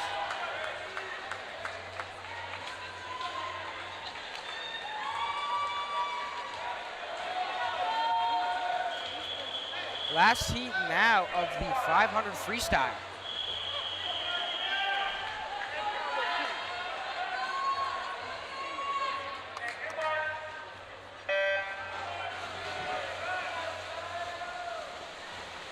He's the fastest skier of the 500. Yeah, and we have someone looking to tie the DCL meet record set 2 years ago. That's going to be Aiden Goldson, who's coming into this with a 4:40 seed time.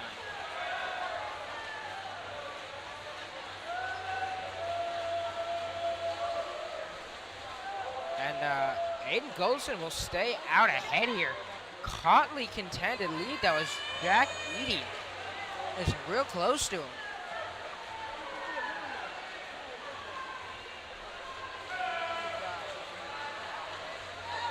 Coming off the wall. It's extremely close right now. They're basically taking the exact same stroke at the exact same time. This is incredible. Looks like Aiden Goldson is picking up the pace just a little bit. And he is cruising. He is going to stay in the lead here, but Jack Eady is not far behind. Yeah, there's definitely some strategy playing out into this race. Indeed there is, Finn. Almost a game of cat and mouse even. Yeah, it does Just look trying to stay there until they get tired. I hope that you don't get tired too. Exactly. Aiden Goldson is just going to hold the lead here. He gets to the wall just before Jack Eady each time.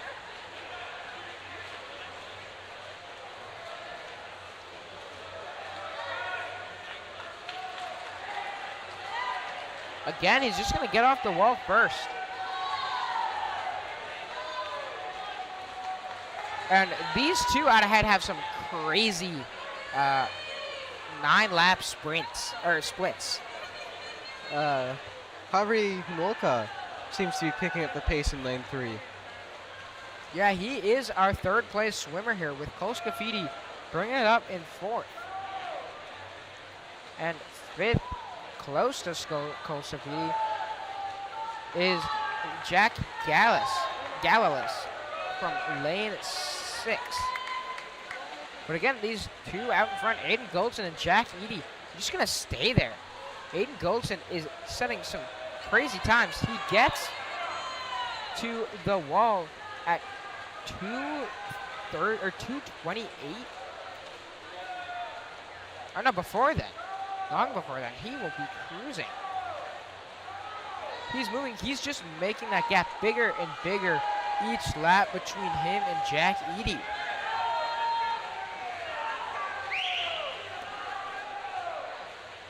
And the gap continues to grow just a bit.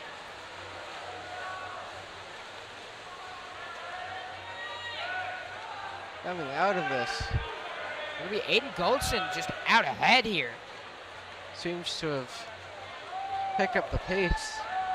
Just a bit. That little bit more.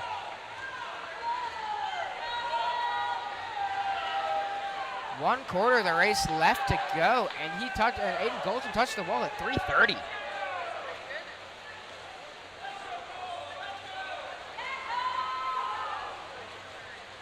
He is just increasing this lead more and more each lap.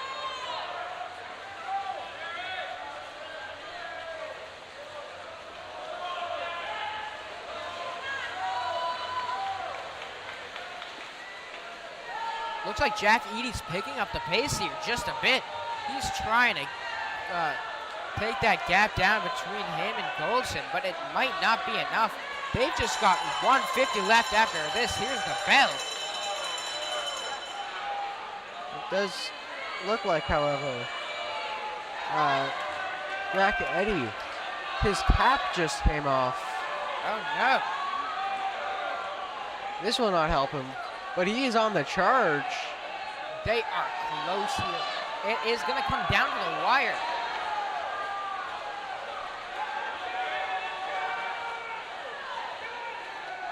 And it's going to be Austin Goldson who gets victory with a 38.94. That is 30 seconds ahead. 30 seconds ahead of the D1 state cut. Wow.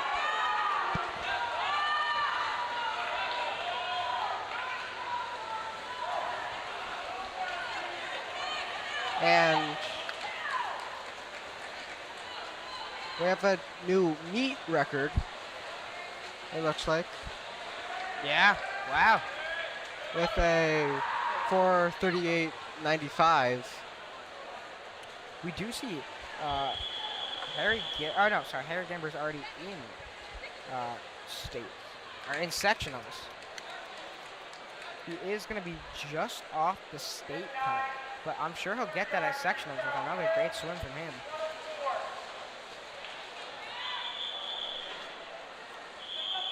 Now we have the boys 200-yard relay. Newton South, Cambridge Region Latin, Waltham, and Boston Latin are four teams here. Coming up. Gonna be Boston Latin out ahead. Bolad up ahead.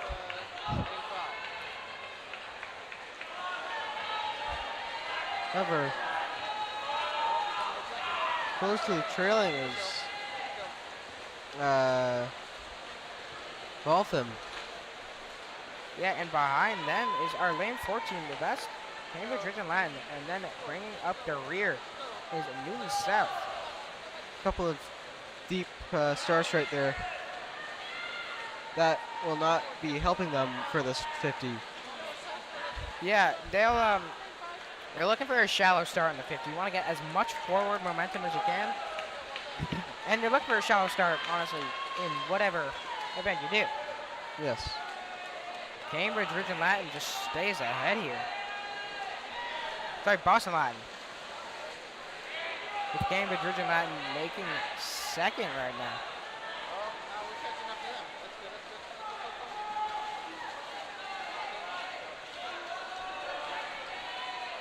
They'll be looking at their anchors now to win them this race. However, it looks like Boston Latin swimmer coming up to the wall lost his goggles. Good finish from him despite the loss of his goggles. A deep start from lane 4. That's a deep start from Cambridge. Boston Latin are going to get overtaken by Cambridge Region Latin pretty quick here. They'll have this race. It's now Cambridge's race to lose. Cambridge Region Latin's race to lose. They'll stay out ahead as Newton South is going to overtake Boston Latin as well. And that's a win in this race for Cambridge Region Latin. They set a 2:00.69, which is a good second ahead of their seed time.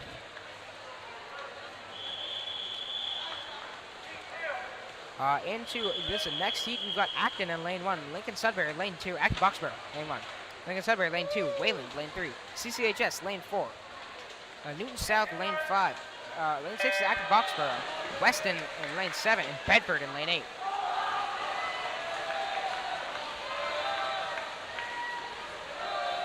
That does look like everybody is mostly even. We do have LS coming out of the gate just a bit ahead here. However, it looks like LS is going to get the jump off first.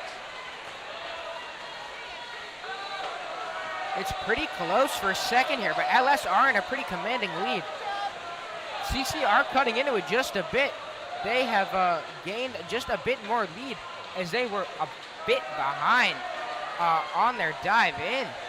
It's going to be lane 7. That's Weston who get a bit of a comeback here.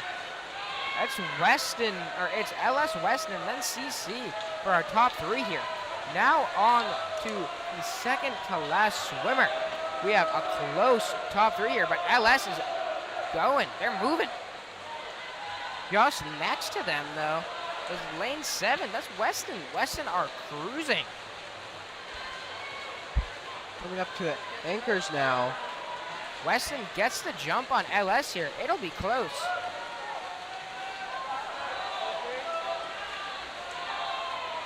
Looks like LS and Weston are going to be real close. We've got some people making up ground, though. There's a bit of a late charge. Maybe AB will take it. A late charge from Wayland as well.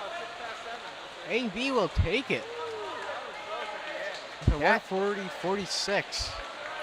Yeah, that's it's about 4 seconds off their seed time. Yeah.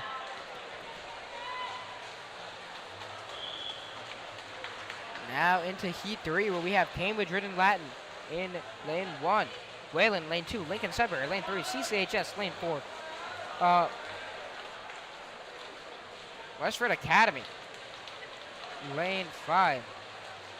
New South, lane 6. Bedford, lane 7. And Westford Academy, lane 8.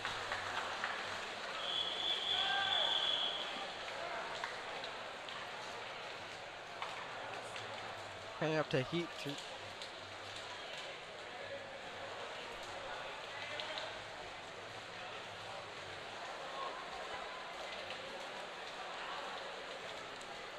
Coming up to heat 3 now. Thought I had the wrong heat there. No, you don't. I can count to 3. Trust me. I don't know, Finn. I don't know. What's that number that comes after 2? I don't know. 4? 4? I don't know. It's probably 3 though.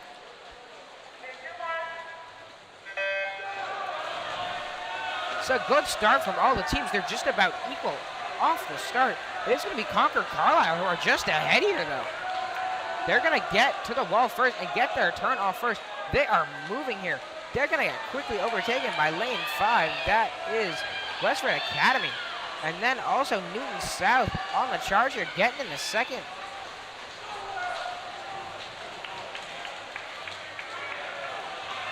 Now the order is Westford Academy 1, Concord Carlisle 2. A very, very close third, however, is Wayland.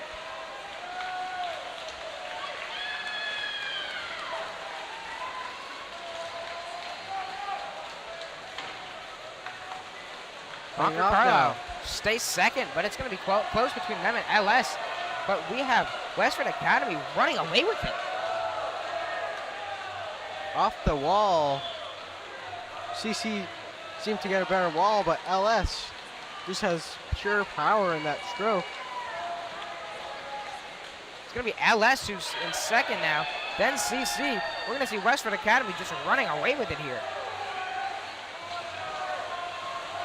See what Charlie Gamber can do here for CC. He might take him into second place, but it is, in the end, going to be Westford Academy who takes the victory in Heat 3. And it is going to be LS who takes second, and then CC Concord to take Carlisle. third. Heat 4 now. We've got a lot of close times here. Our lowest of which is from Westford Academy. It's their A relay. It's a 1:32.06.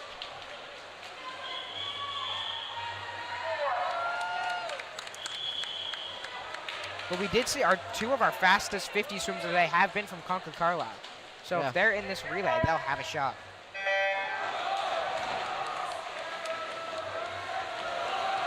Pretty equal start for everyone here. It is going to be Weston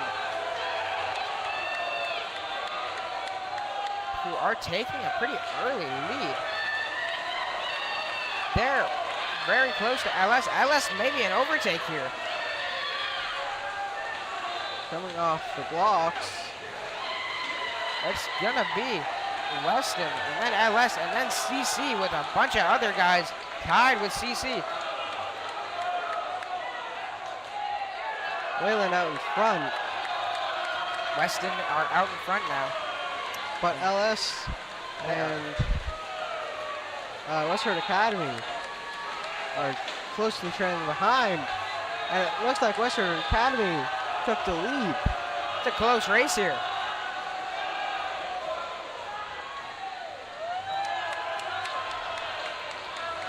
Coming up to the last. Come down to it.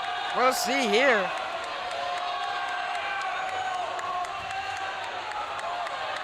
The last 50. Western Academy seems to be pulling away with it. They are moving here. But we've seen last 25 changes here before. We'll see. It's close between these three, but it's gonna be a victory for Westford Academy. They do a 1:29.16. That's 3 seconds ahead of their seed time. And it is also Now we very move on to the 100-yard backstroke.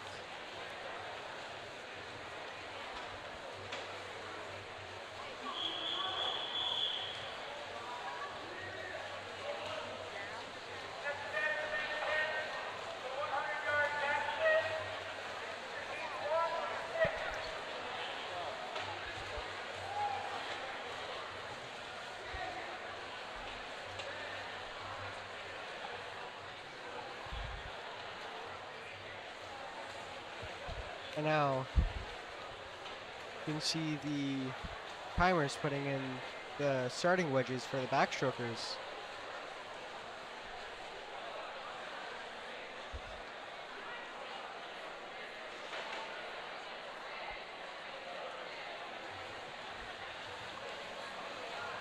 Does seem to be a little trouble with lane 7, however.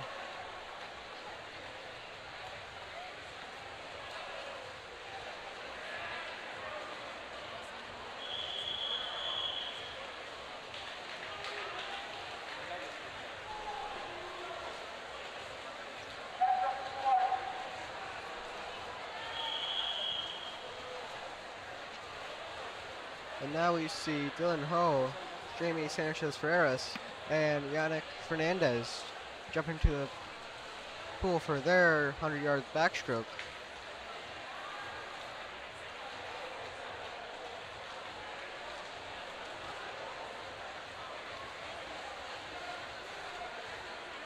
CC's coach adjusting the wedges, making sure that they're all the same.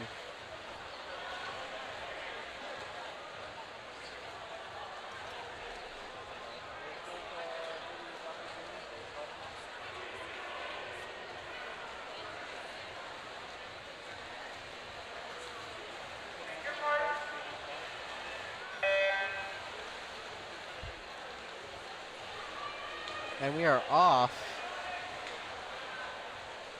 Looks like Jamie Sanchez-Ferreras is taking the lead here, but it's very close. Into the wall. It's going to be even.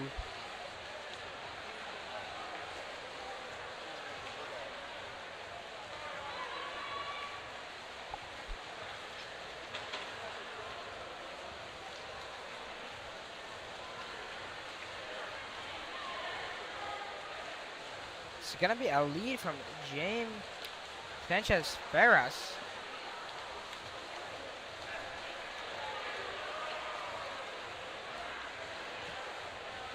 That'll be a commanding one at that, or not a commanding one at that. It's pretty close, but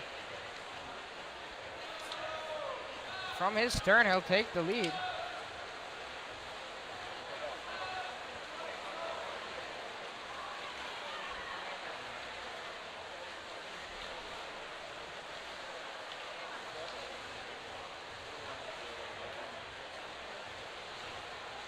And that's going to be a win for James Sanchez-Ferreras. The 121.81 here.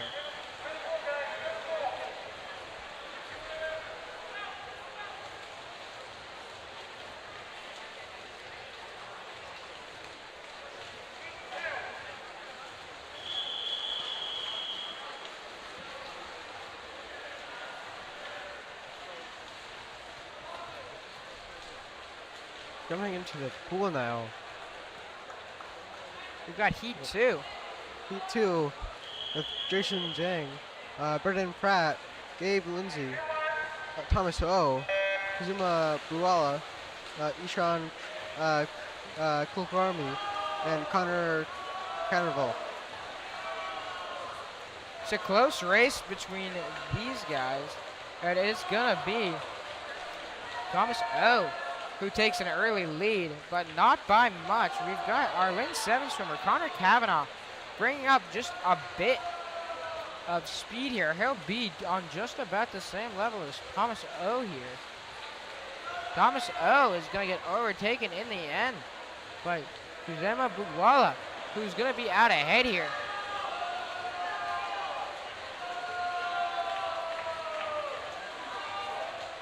Looks like Connor Cavanaugh might have it here. He's moving here.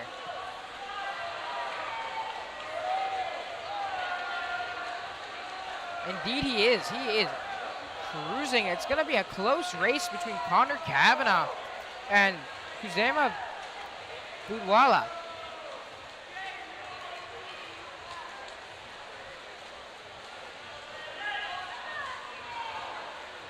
In the end, it's a victory for Kuzema Budwala.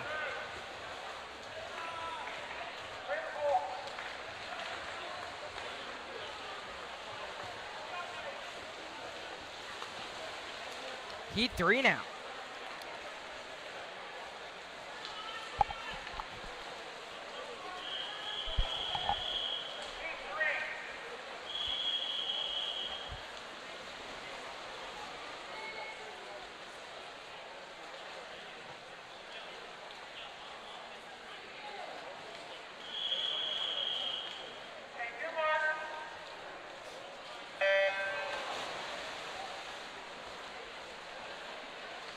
It's going to be a very, very good start from lane 5. That's Kyle Zhang. He's going to take an early lead here off the turn. He'll stay there, but that's lane 1, Matej Iordanescu, who's kind of bringing up a little bit more speed next to our leader right now is Aris Smaragdis. And he is gonna be real close here. He might get into first in this last 50.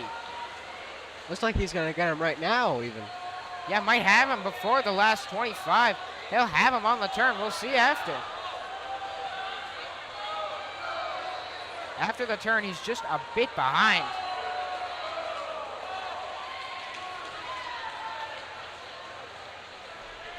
And it looks like it's gonna be a Kyle Zhang victory, unless Arias Smaragdis can say anything about it, but he can't quite get it done.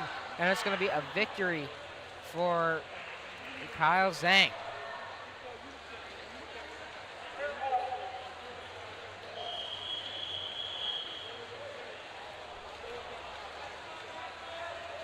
Off to Heat 4 now.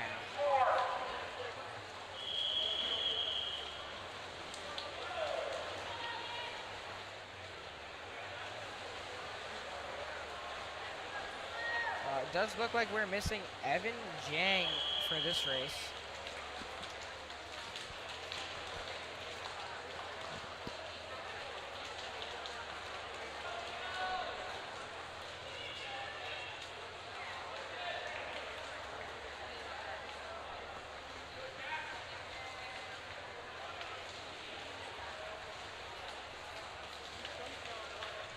Seems to be a bit of an issue with the blocks here. Seems to not be. Never mind. It's a good start from lane 3. That's Andy Ding. He's going to be out ahead here just at the beginning. Let's see after the turn. He's going to be overtaken on the turn by Jackson Alderman. Right next to Jackson Alderman, that's Aiden NG. And that is going to be very, very close between our top 3 here. And in lane 7, we've got someone gaining on him. That's Quentin Song. Yeah. He's gaining in this last 75 yards, or 25 yards. We'll see what needs to happen. It does look like a pretty commanding lead now for Jackson Alderman, though. But it's close between him and Aiden. And it does, Aiden NG, and it looks like Jackson Alderman is going to take it here with a 101.87. Off to Heat 5 now.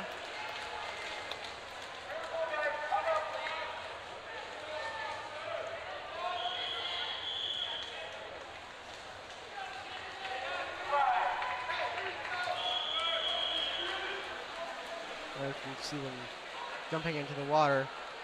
It's always fun to see all the styles that people have. Yeah, gotta put your own little flair to it, you know? Sometimes do a flip. No. I've never seen that. Do people do that? I've never seen that one. Yeah. I'm pretty sure Brendan Monahan usually flips Right, in. yes. There seems to be a little bit more trouble with the wedges in lane 3.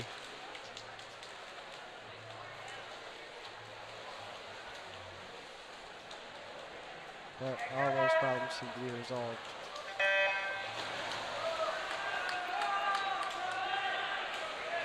And that is a pretty even start for the whole pack here.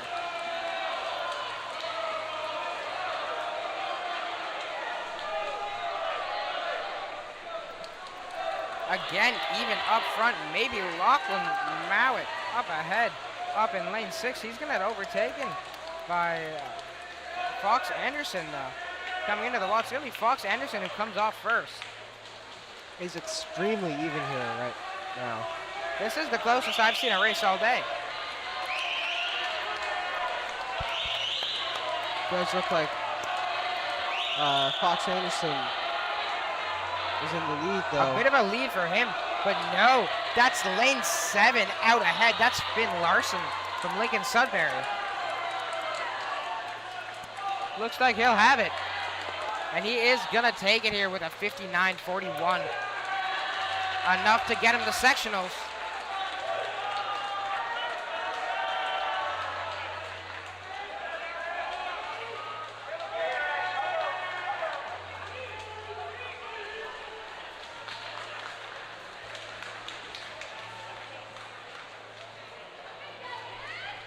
Well, here we have the final heat of the 100 backstroke.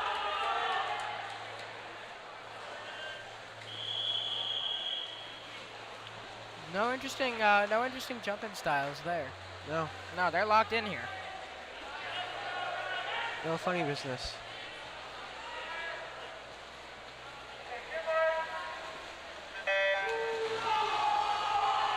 Again, a very, very close start. But we do have someone clear out ahead. That's lane 4. That's Jonathan Baxter. His seed time is a 55.12. Oh no. What's happened, Finn? Looks like lane 4 had their wedge down. Have to see if that hindered Jonathan Baxter. He is still out in the lead.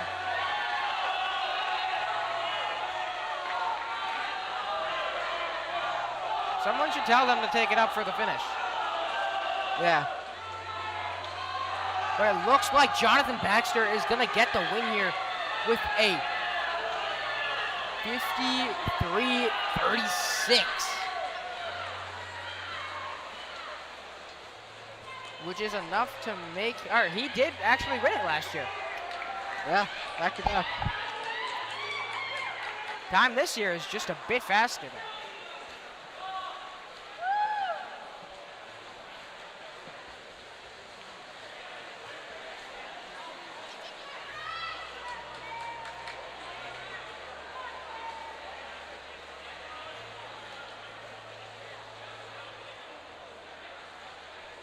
All right, now we're getting into the 100-yard breaststroke.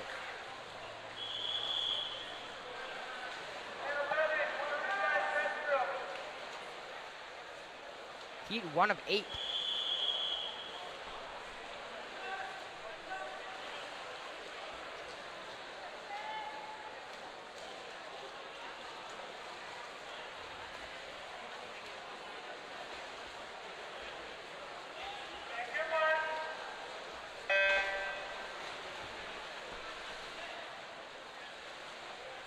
Good starts from Justin Lovelace and Tim Young.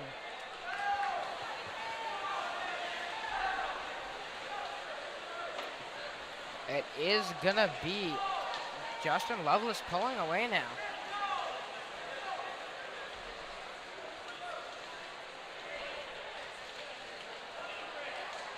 They'll have just a bit of distance between him and Tim Leung.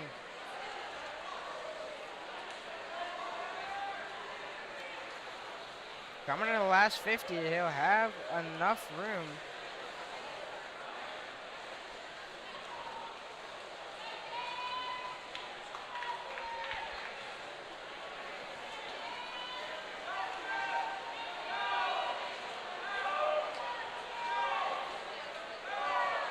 He'll stay ahead here. That's Justin Lovelace. Coming up to the last 25.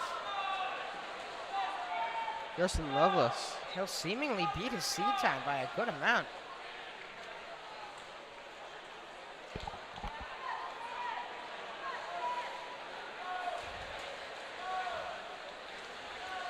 And he is gonna beat it by just about 8 seconds.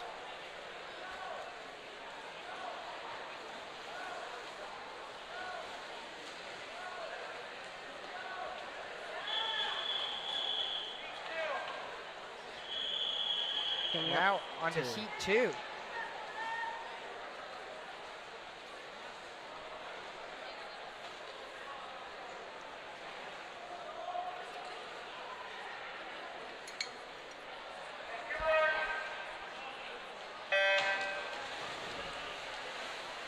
Good starts from everyone, just about equal. Good pullouts from everybody too. Yeah, lane 5, that's Adrian John is gonna pull out ahead here above everyone else.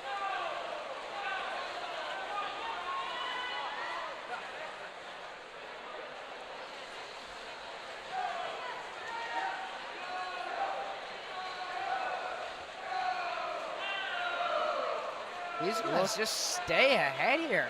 He's cruising. Got a 35 split on the 50.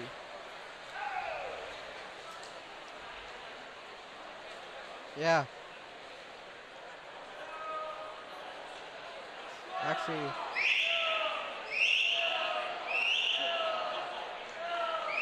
yeah, Adrian John is cruising here.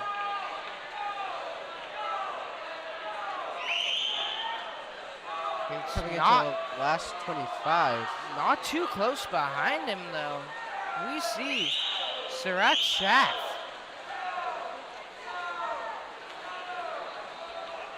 And he might beat him here. Might beat him to the wall here. Just Real inside close. the flags. But it is going to be does a not. win for Adrian John here.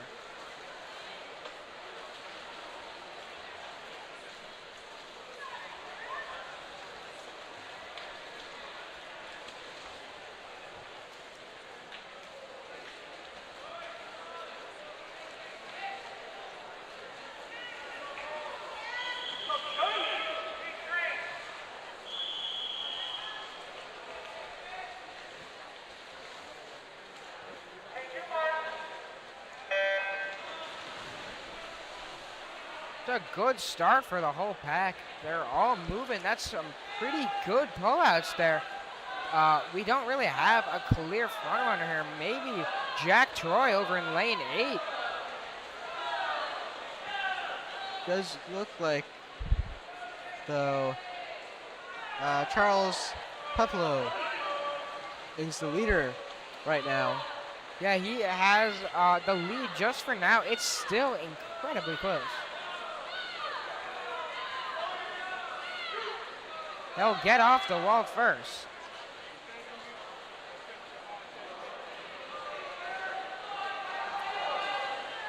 And he is still moving. But we have our lane 5 swimmer. That's Tharangan Parthaban, who takes the lead here.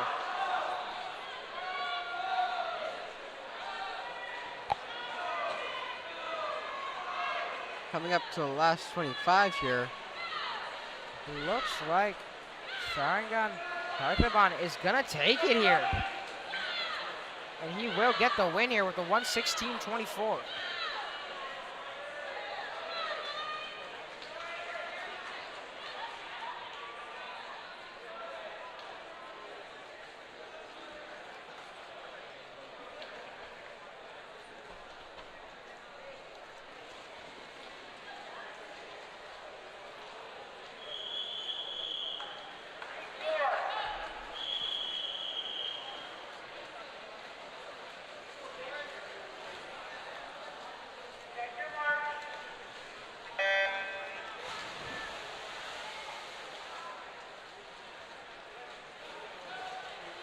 Wow, what a pullout from Alan Joe in lane 5. He is cruising He's a little bit of ground made up on him by Luca Bucci, who just gets to the wall before he does. But that pullout from him is going to maybe get him in this race here. However, it looks like Kisei has the faster stroke of all of them. Yeah, he is going to be moving. He will have the lead going into the final 50. Accompanied by Harsha Aravindan. But it does look like Sadiq Sisay is going to have this race to lose. Final 25. He's moving. Good pullout.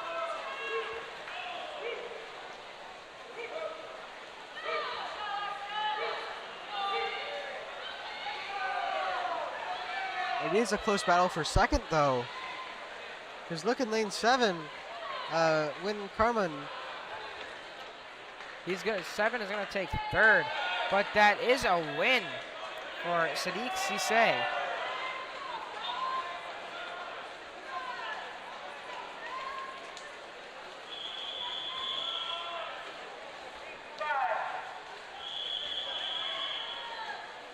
Coming into heat 5 now.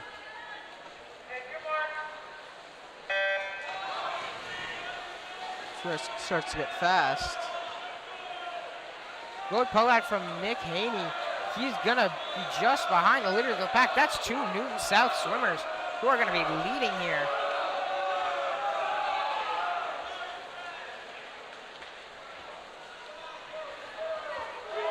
That's Yifeng Hu and Aaron Fudham. It's pretty much even going into the second wall. Nick Haney's making up a bit of ground here. See how he does on his pullout. Just a bit short of the Newton South swimmers of Yifeng Hu and Aaron Fudham.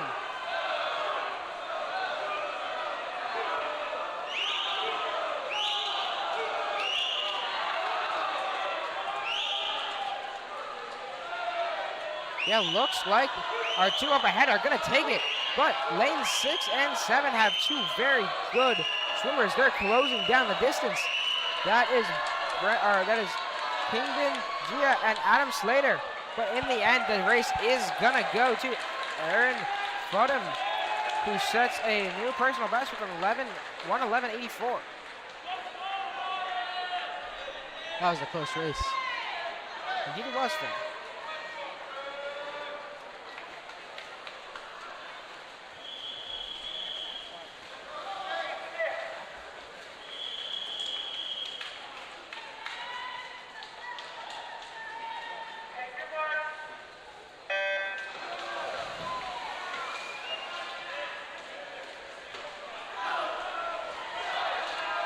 Up ahead is lane 6. That's Brian Zhu.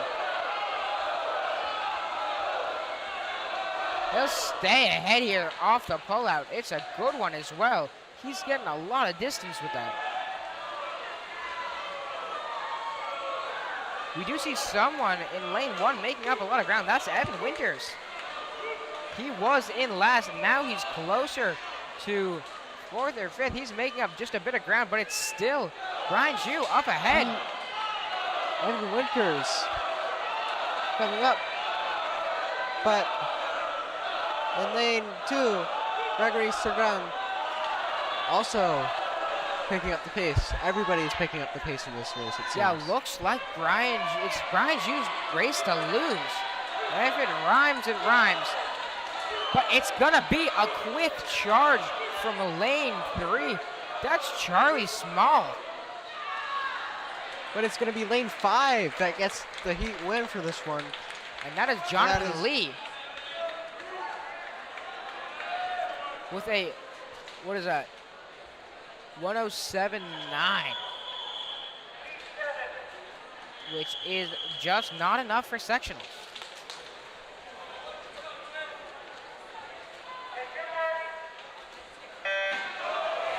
Heat 7 now. It's a close race. Pretty much everyone alongside one another. Some beautiful pullouts right there. Alex Liu takes an early lead, but it's not a big one. You can see over there, lane 8's got a big stroke.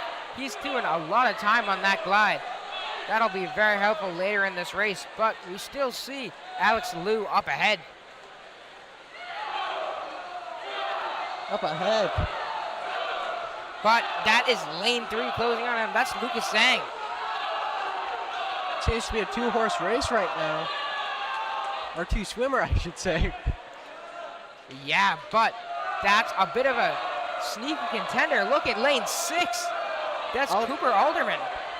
Not going to quite have enough to win. But the win is going to go to Lucas Zhang with a bit of a comeback there. He'll take first with a 1:01.97,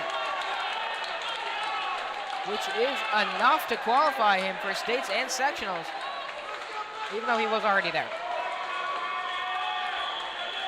It's nice to get a... Yeah, a bit of a, just getting better times. Yeah. Don't want to plateau. No, you do not. Now our last heat of the 100 breaststroke. Even starts from everyone. Good pull out there from Presley Rogers. Everybody's basically at the same length. It's close. And it's not getting clearer here. I see lane 3 right now. That's Brady Cam out in the lead, but it is anyone's race at this point. He'll get a 27.95 50 sprint. Or split, that is. And it's Cam Brady who stays in the lead here. But Seems it's to be a big pull chant going on from the side of the pool right now as they go into the final 25. David Ryu's close, and that's lane 6. That's Victor Ayo, who seems to be the new leader. But lane 5, that's Kevin Gia. Might have it. It's going to go to lane 6. That is Victor Ayo here. Now we're on to the final event, the 400 free relay. And that 59.34 is more than enough to get him to states and sectionals, even though I do believe he's already there.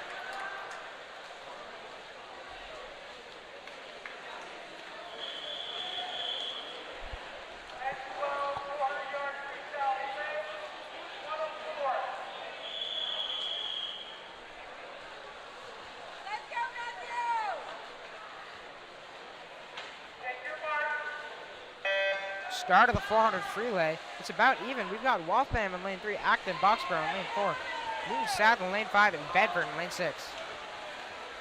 Westford seems to be getting off to a quick start here, even after a deep start. Yeah, Waltham are moving here.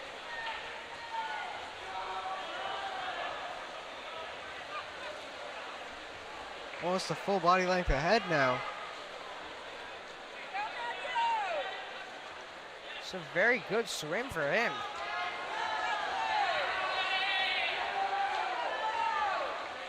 Their seat times are 4:25.26.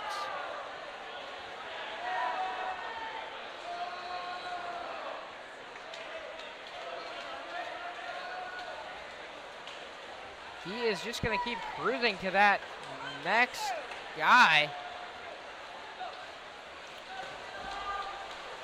Bit of a rough start for him, but he is still moving. Waltham are going to stay out in the lead. But Acton, Boxborough, and Newton South are gaining on them.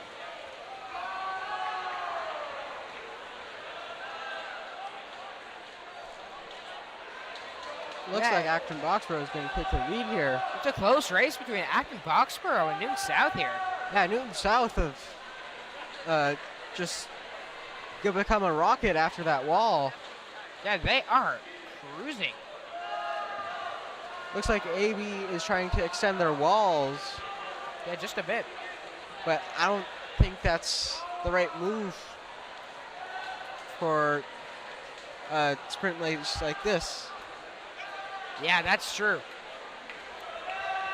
It's going to be Newton South who's going to be in the lead when we get our third start.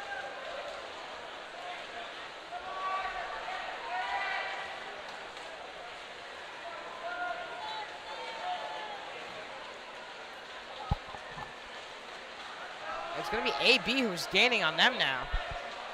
Yeah. Really gaining on them now. Yeah, it's going to be close coming into this 250-yard mark.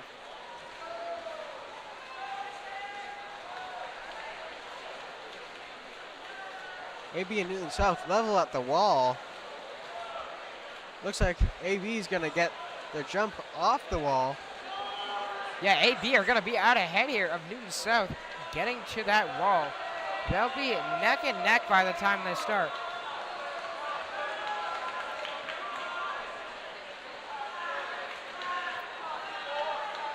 AB are just having a little bit more of a lead there. Seed time is the fastest here. They have a 4:12.17.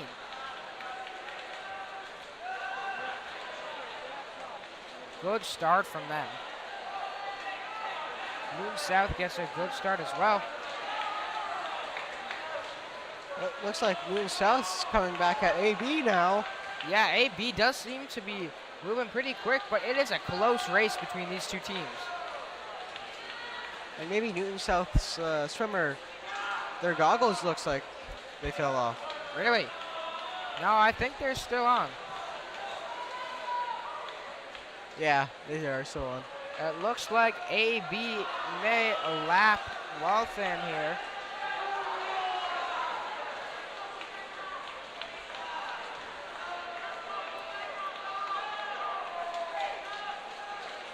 And it's gonna come down to the wire here. No, it's not. No, it's gonna be AB who get a pretty clear victory here. They beat their seed time by a solid 4 seconds. And that's Newton South, who beat their seed time by a solid 7.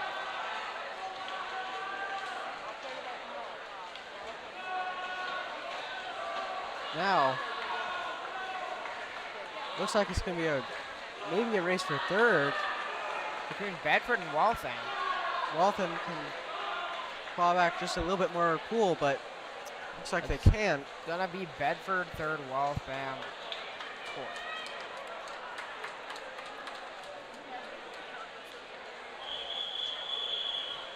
All right, now we've got Boston Latin lane 1, Wayland lane 2, Weston lane 3, Lincoln Sudbury lane 4, CCHS lane 5, Newton South lane 6, Bedford lane 7, and lane 8 is going to Cambridge Region Latin.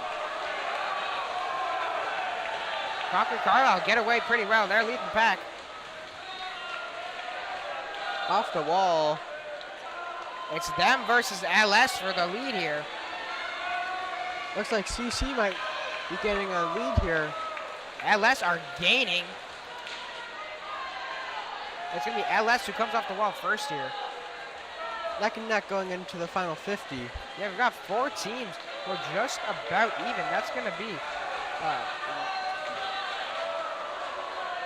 Wayland, Weston, Lincoln Sudbury, and CCHS. Looks like Lincoln Sudbury just has a little bit more juice left in their tank. We'll have to see how the second leg or third leg of the relay goes. Second, correction. It's going to be LS off the blocks first, but that is a quick start from Wayland, just gaining on them.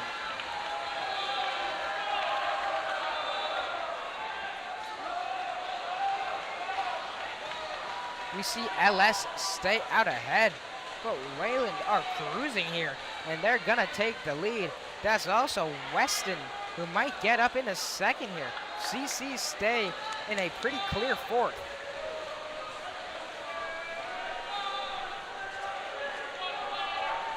Yeah, it's Wayland up in second now.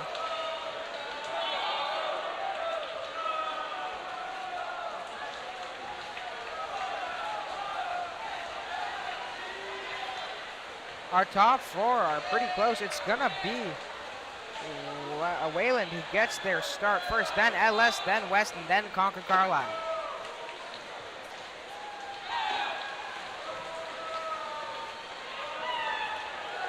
It's gonna be like Wayland that are just pulling ahead. Far ahead now even. And getting farther by the yard as they go into their second 50. We'll see what can happen in this last 150 of the race, but Wayland are taking a pretty commanding lead here. It's gonna be CC who overtakes LS now.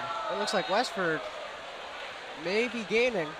Yeah, Westford Academy, what? Wayland, Finn. Or Weston. What? Weston. Weston may be gaining. They might have it here. It'll come down to this 100 here. CC, don't discount them. They're getting their 100 off now.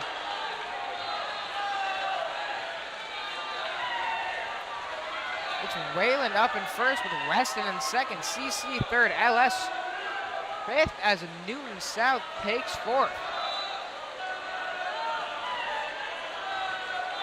CCs do seem to be making up just a bit of ground, but Wayland and Weston are neck and neck here.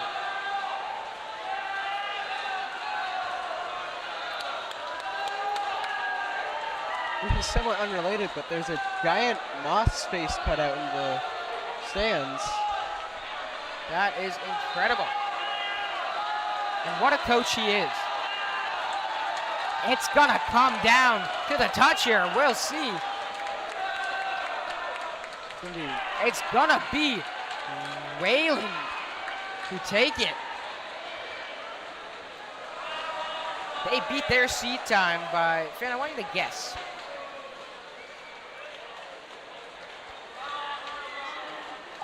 A solid 15 seconds. That is a incredible swing. That is a major drop right there.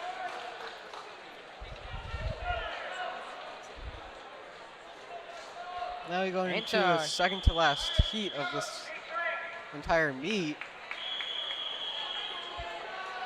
Yeah, just two more swims here.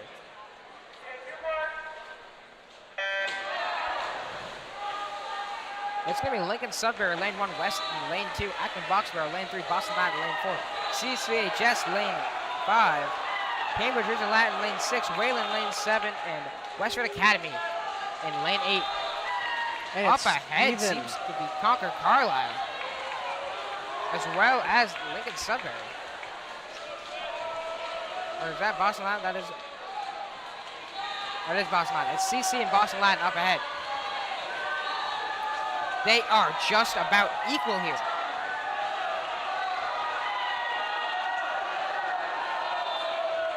Going into the last 25. It's neck and neck. Yeah, it's gonna be about who can get off the block first. I wouldn't discount CC here because they know the blocks better. We'll see. It's gonna be Boston Latin that's gonna get the jump on them. It's Boston Latin. Acton Boxborough's AB and CC.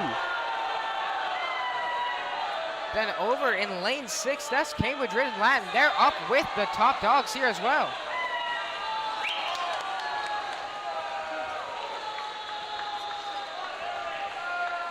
It's Boston Latin pulling away here.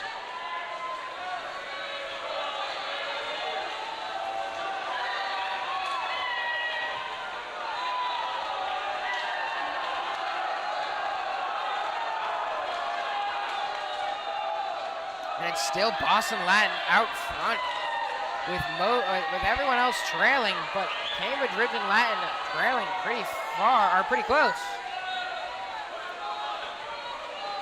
As everybody gets their next swimmers off, Boston Latin is still leading by a considerable margin. Yeah, they are flying out here. But it looks like CC is coming back. They're making up a good amount of ground here. Looks like Fox Anderson for CC flying through the water. Yeah, he is moving here. He might get to Boston Latin. It's close. It's going to come down to this 25. There is one more swimmer after this. Boston Latin first, CC second, and it's close. Coming down to the last swimmer. Got one more 100 left. Back. CC are going to get the first start here. First. Concord Carlisle looked to be just a bit faster at the beginning of this 100. Let's see if they can maintain that lead. They are cruising here. That comeback from Fox Anderson, putting them ahead of Boston Latin for this 100. And they'll stay ahead, and it's a good margin for them too. AB are the second. AB are pushing just a bit. If they can catch CC, it'll be great for them, but it looks like CC are gonna have that final turn done first. It might be close between CC and AB, we don't know, but it looks like CC will be able to pull this out. Looks like CC's gonna take it, and they do. And they have it with a 3:29.78. That's 3 seconds faster than their seat time. Sorry, 5 seconds faster than their seat time. Now it's the final event of the 2026 DCLs.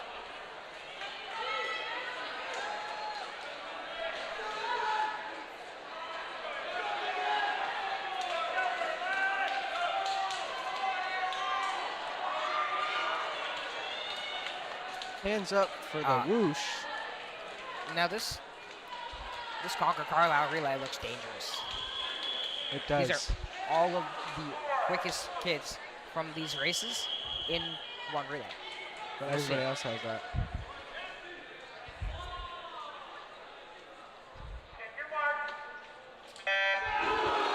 Yes, but CC did win a few of those freestyle events. So we'll see here.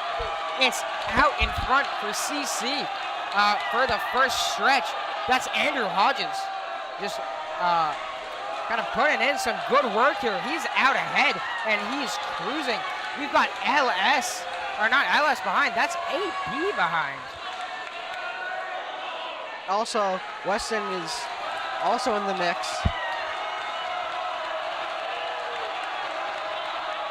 Let's see what happens going into this wall. Going into this wall will be crucial. It's going to be Weston out ahead, and then Concord, or then AB, Concord Carlisle, and Newton South are all pretty much the same. AB might get the first start here. All right, pretty much the same order now. LS making up just a little bit of ground. Looks like Westford Academy in the lead. Westford Academy, then Weston, then Concord Carlisle, and LS Newton South bringing up after that. But there's a new leader from out of nowhere. That is Weston. But Concord is gaining. This is a real close race here. Concord are gaining. It is gonna be. There are 6 lanes in contention for the win right now. Westford Academy out ahead. Most of the lanes are in contention for this. It's real close. It's gonna come down to these last 2 swimmers as we almost end off our final 200.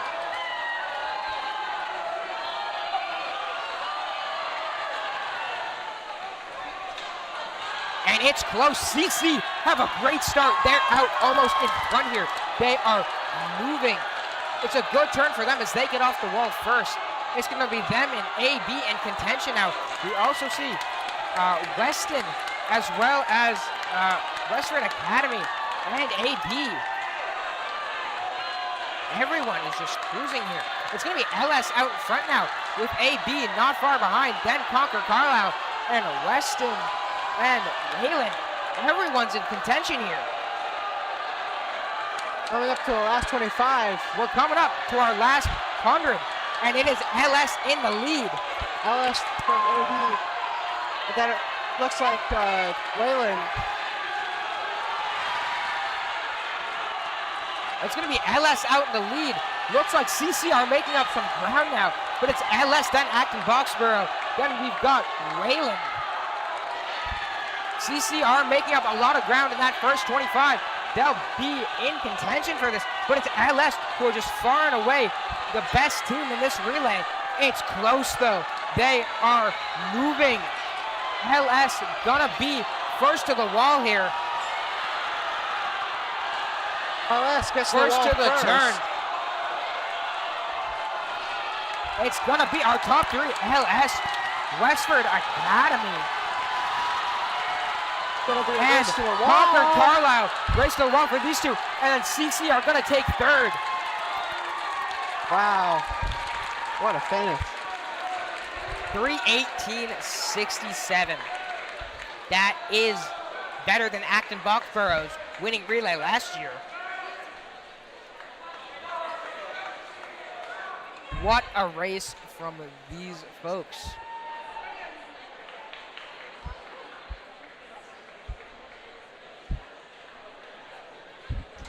And with that, that is the end of the 2026 DCLs. Thank you all so much for watching. Yes. And have a nice rest of your weekend.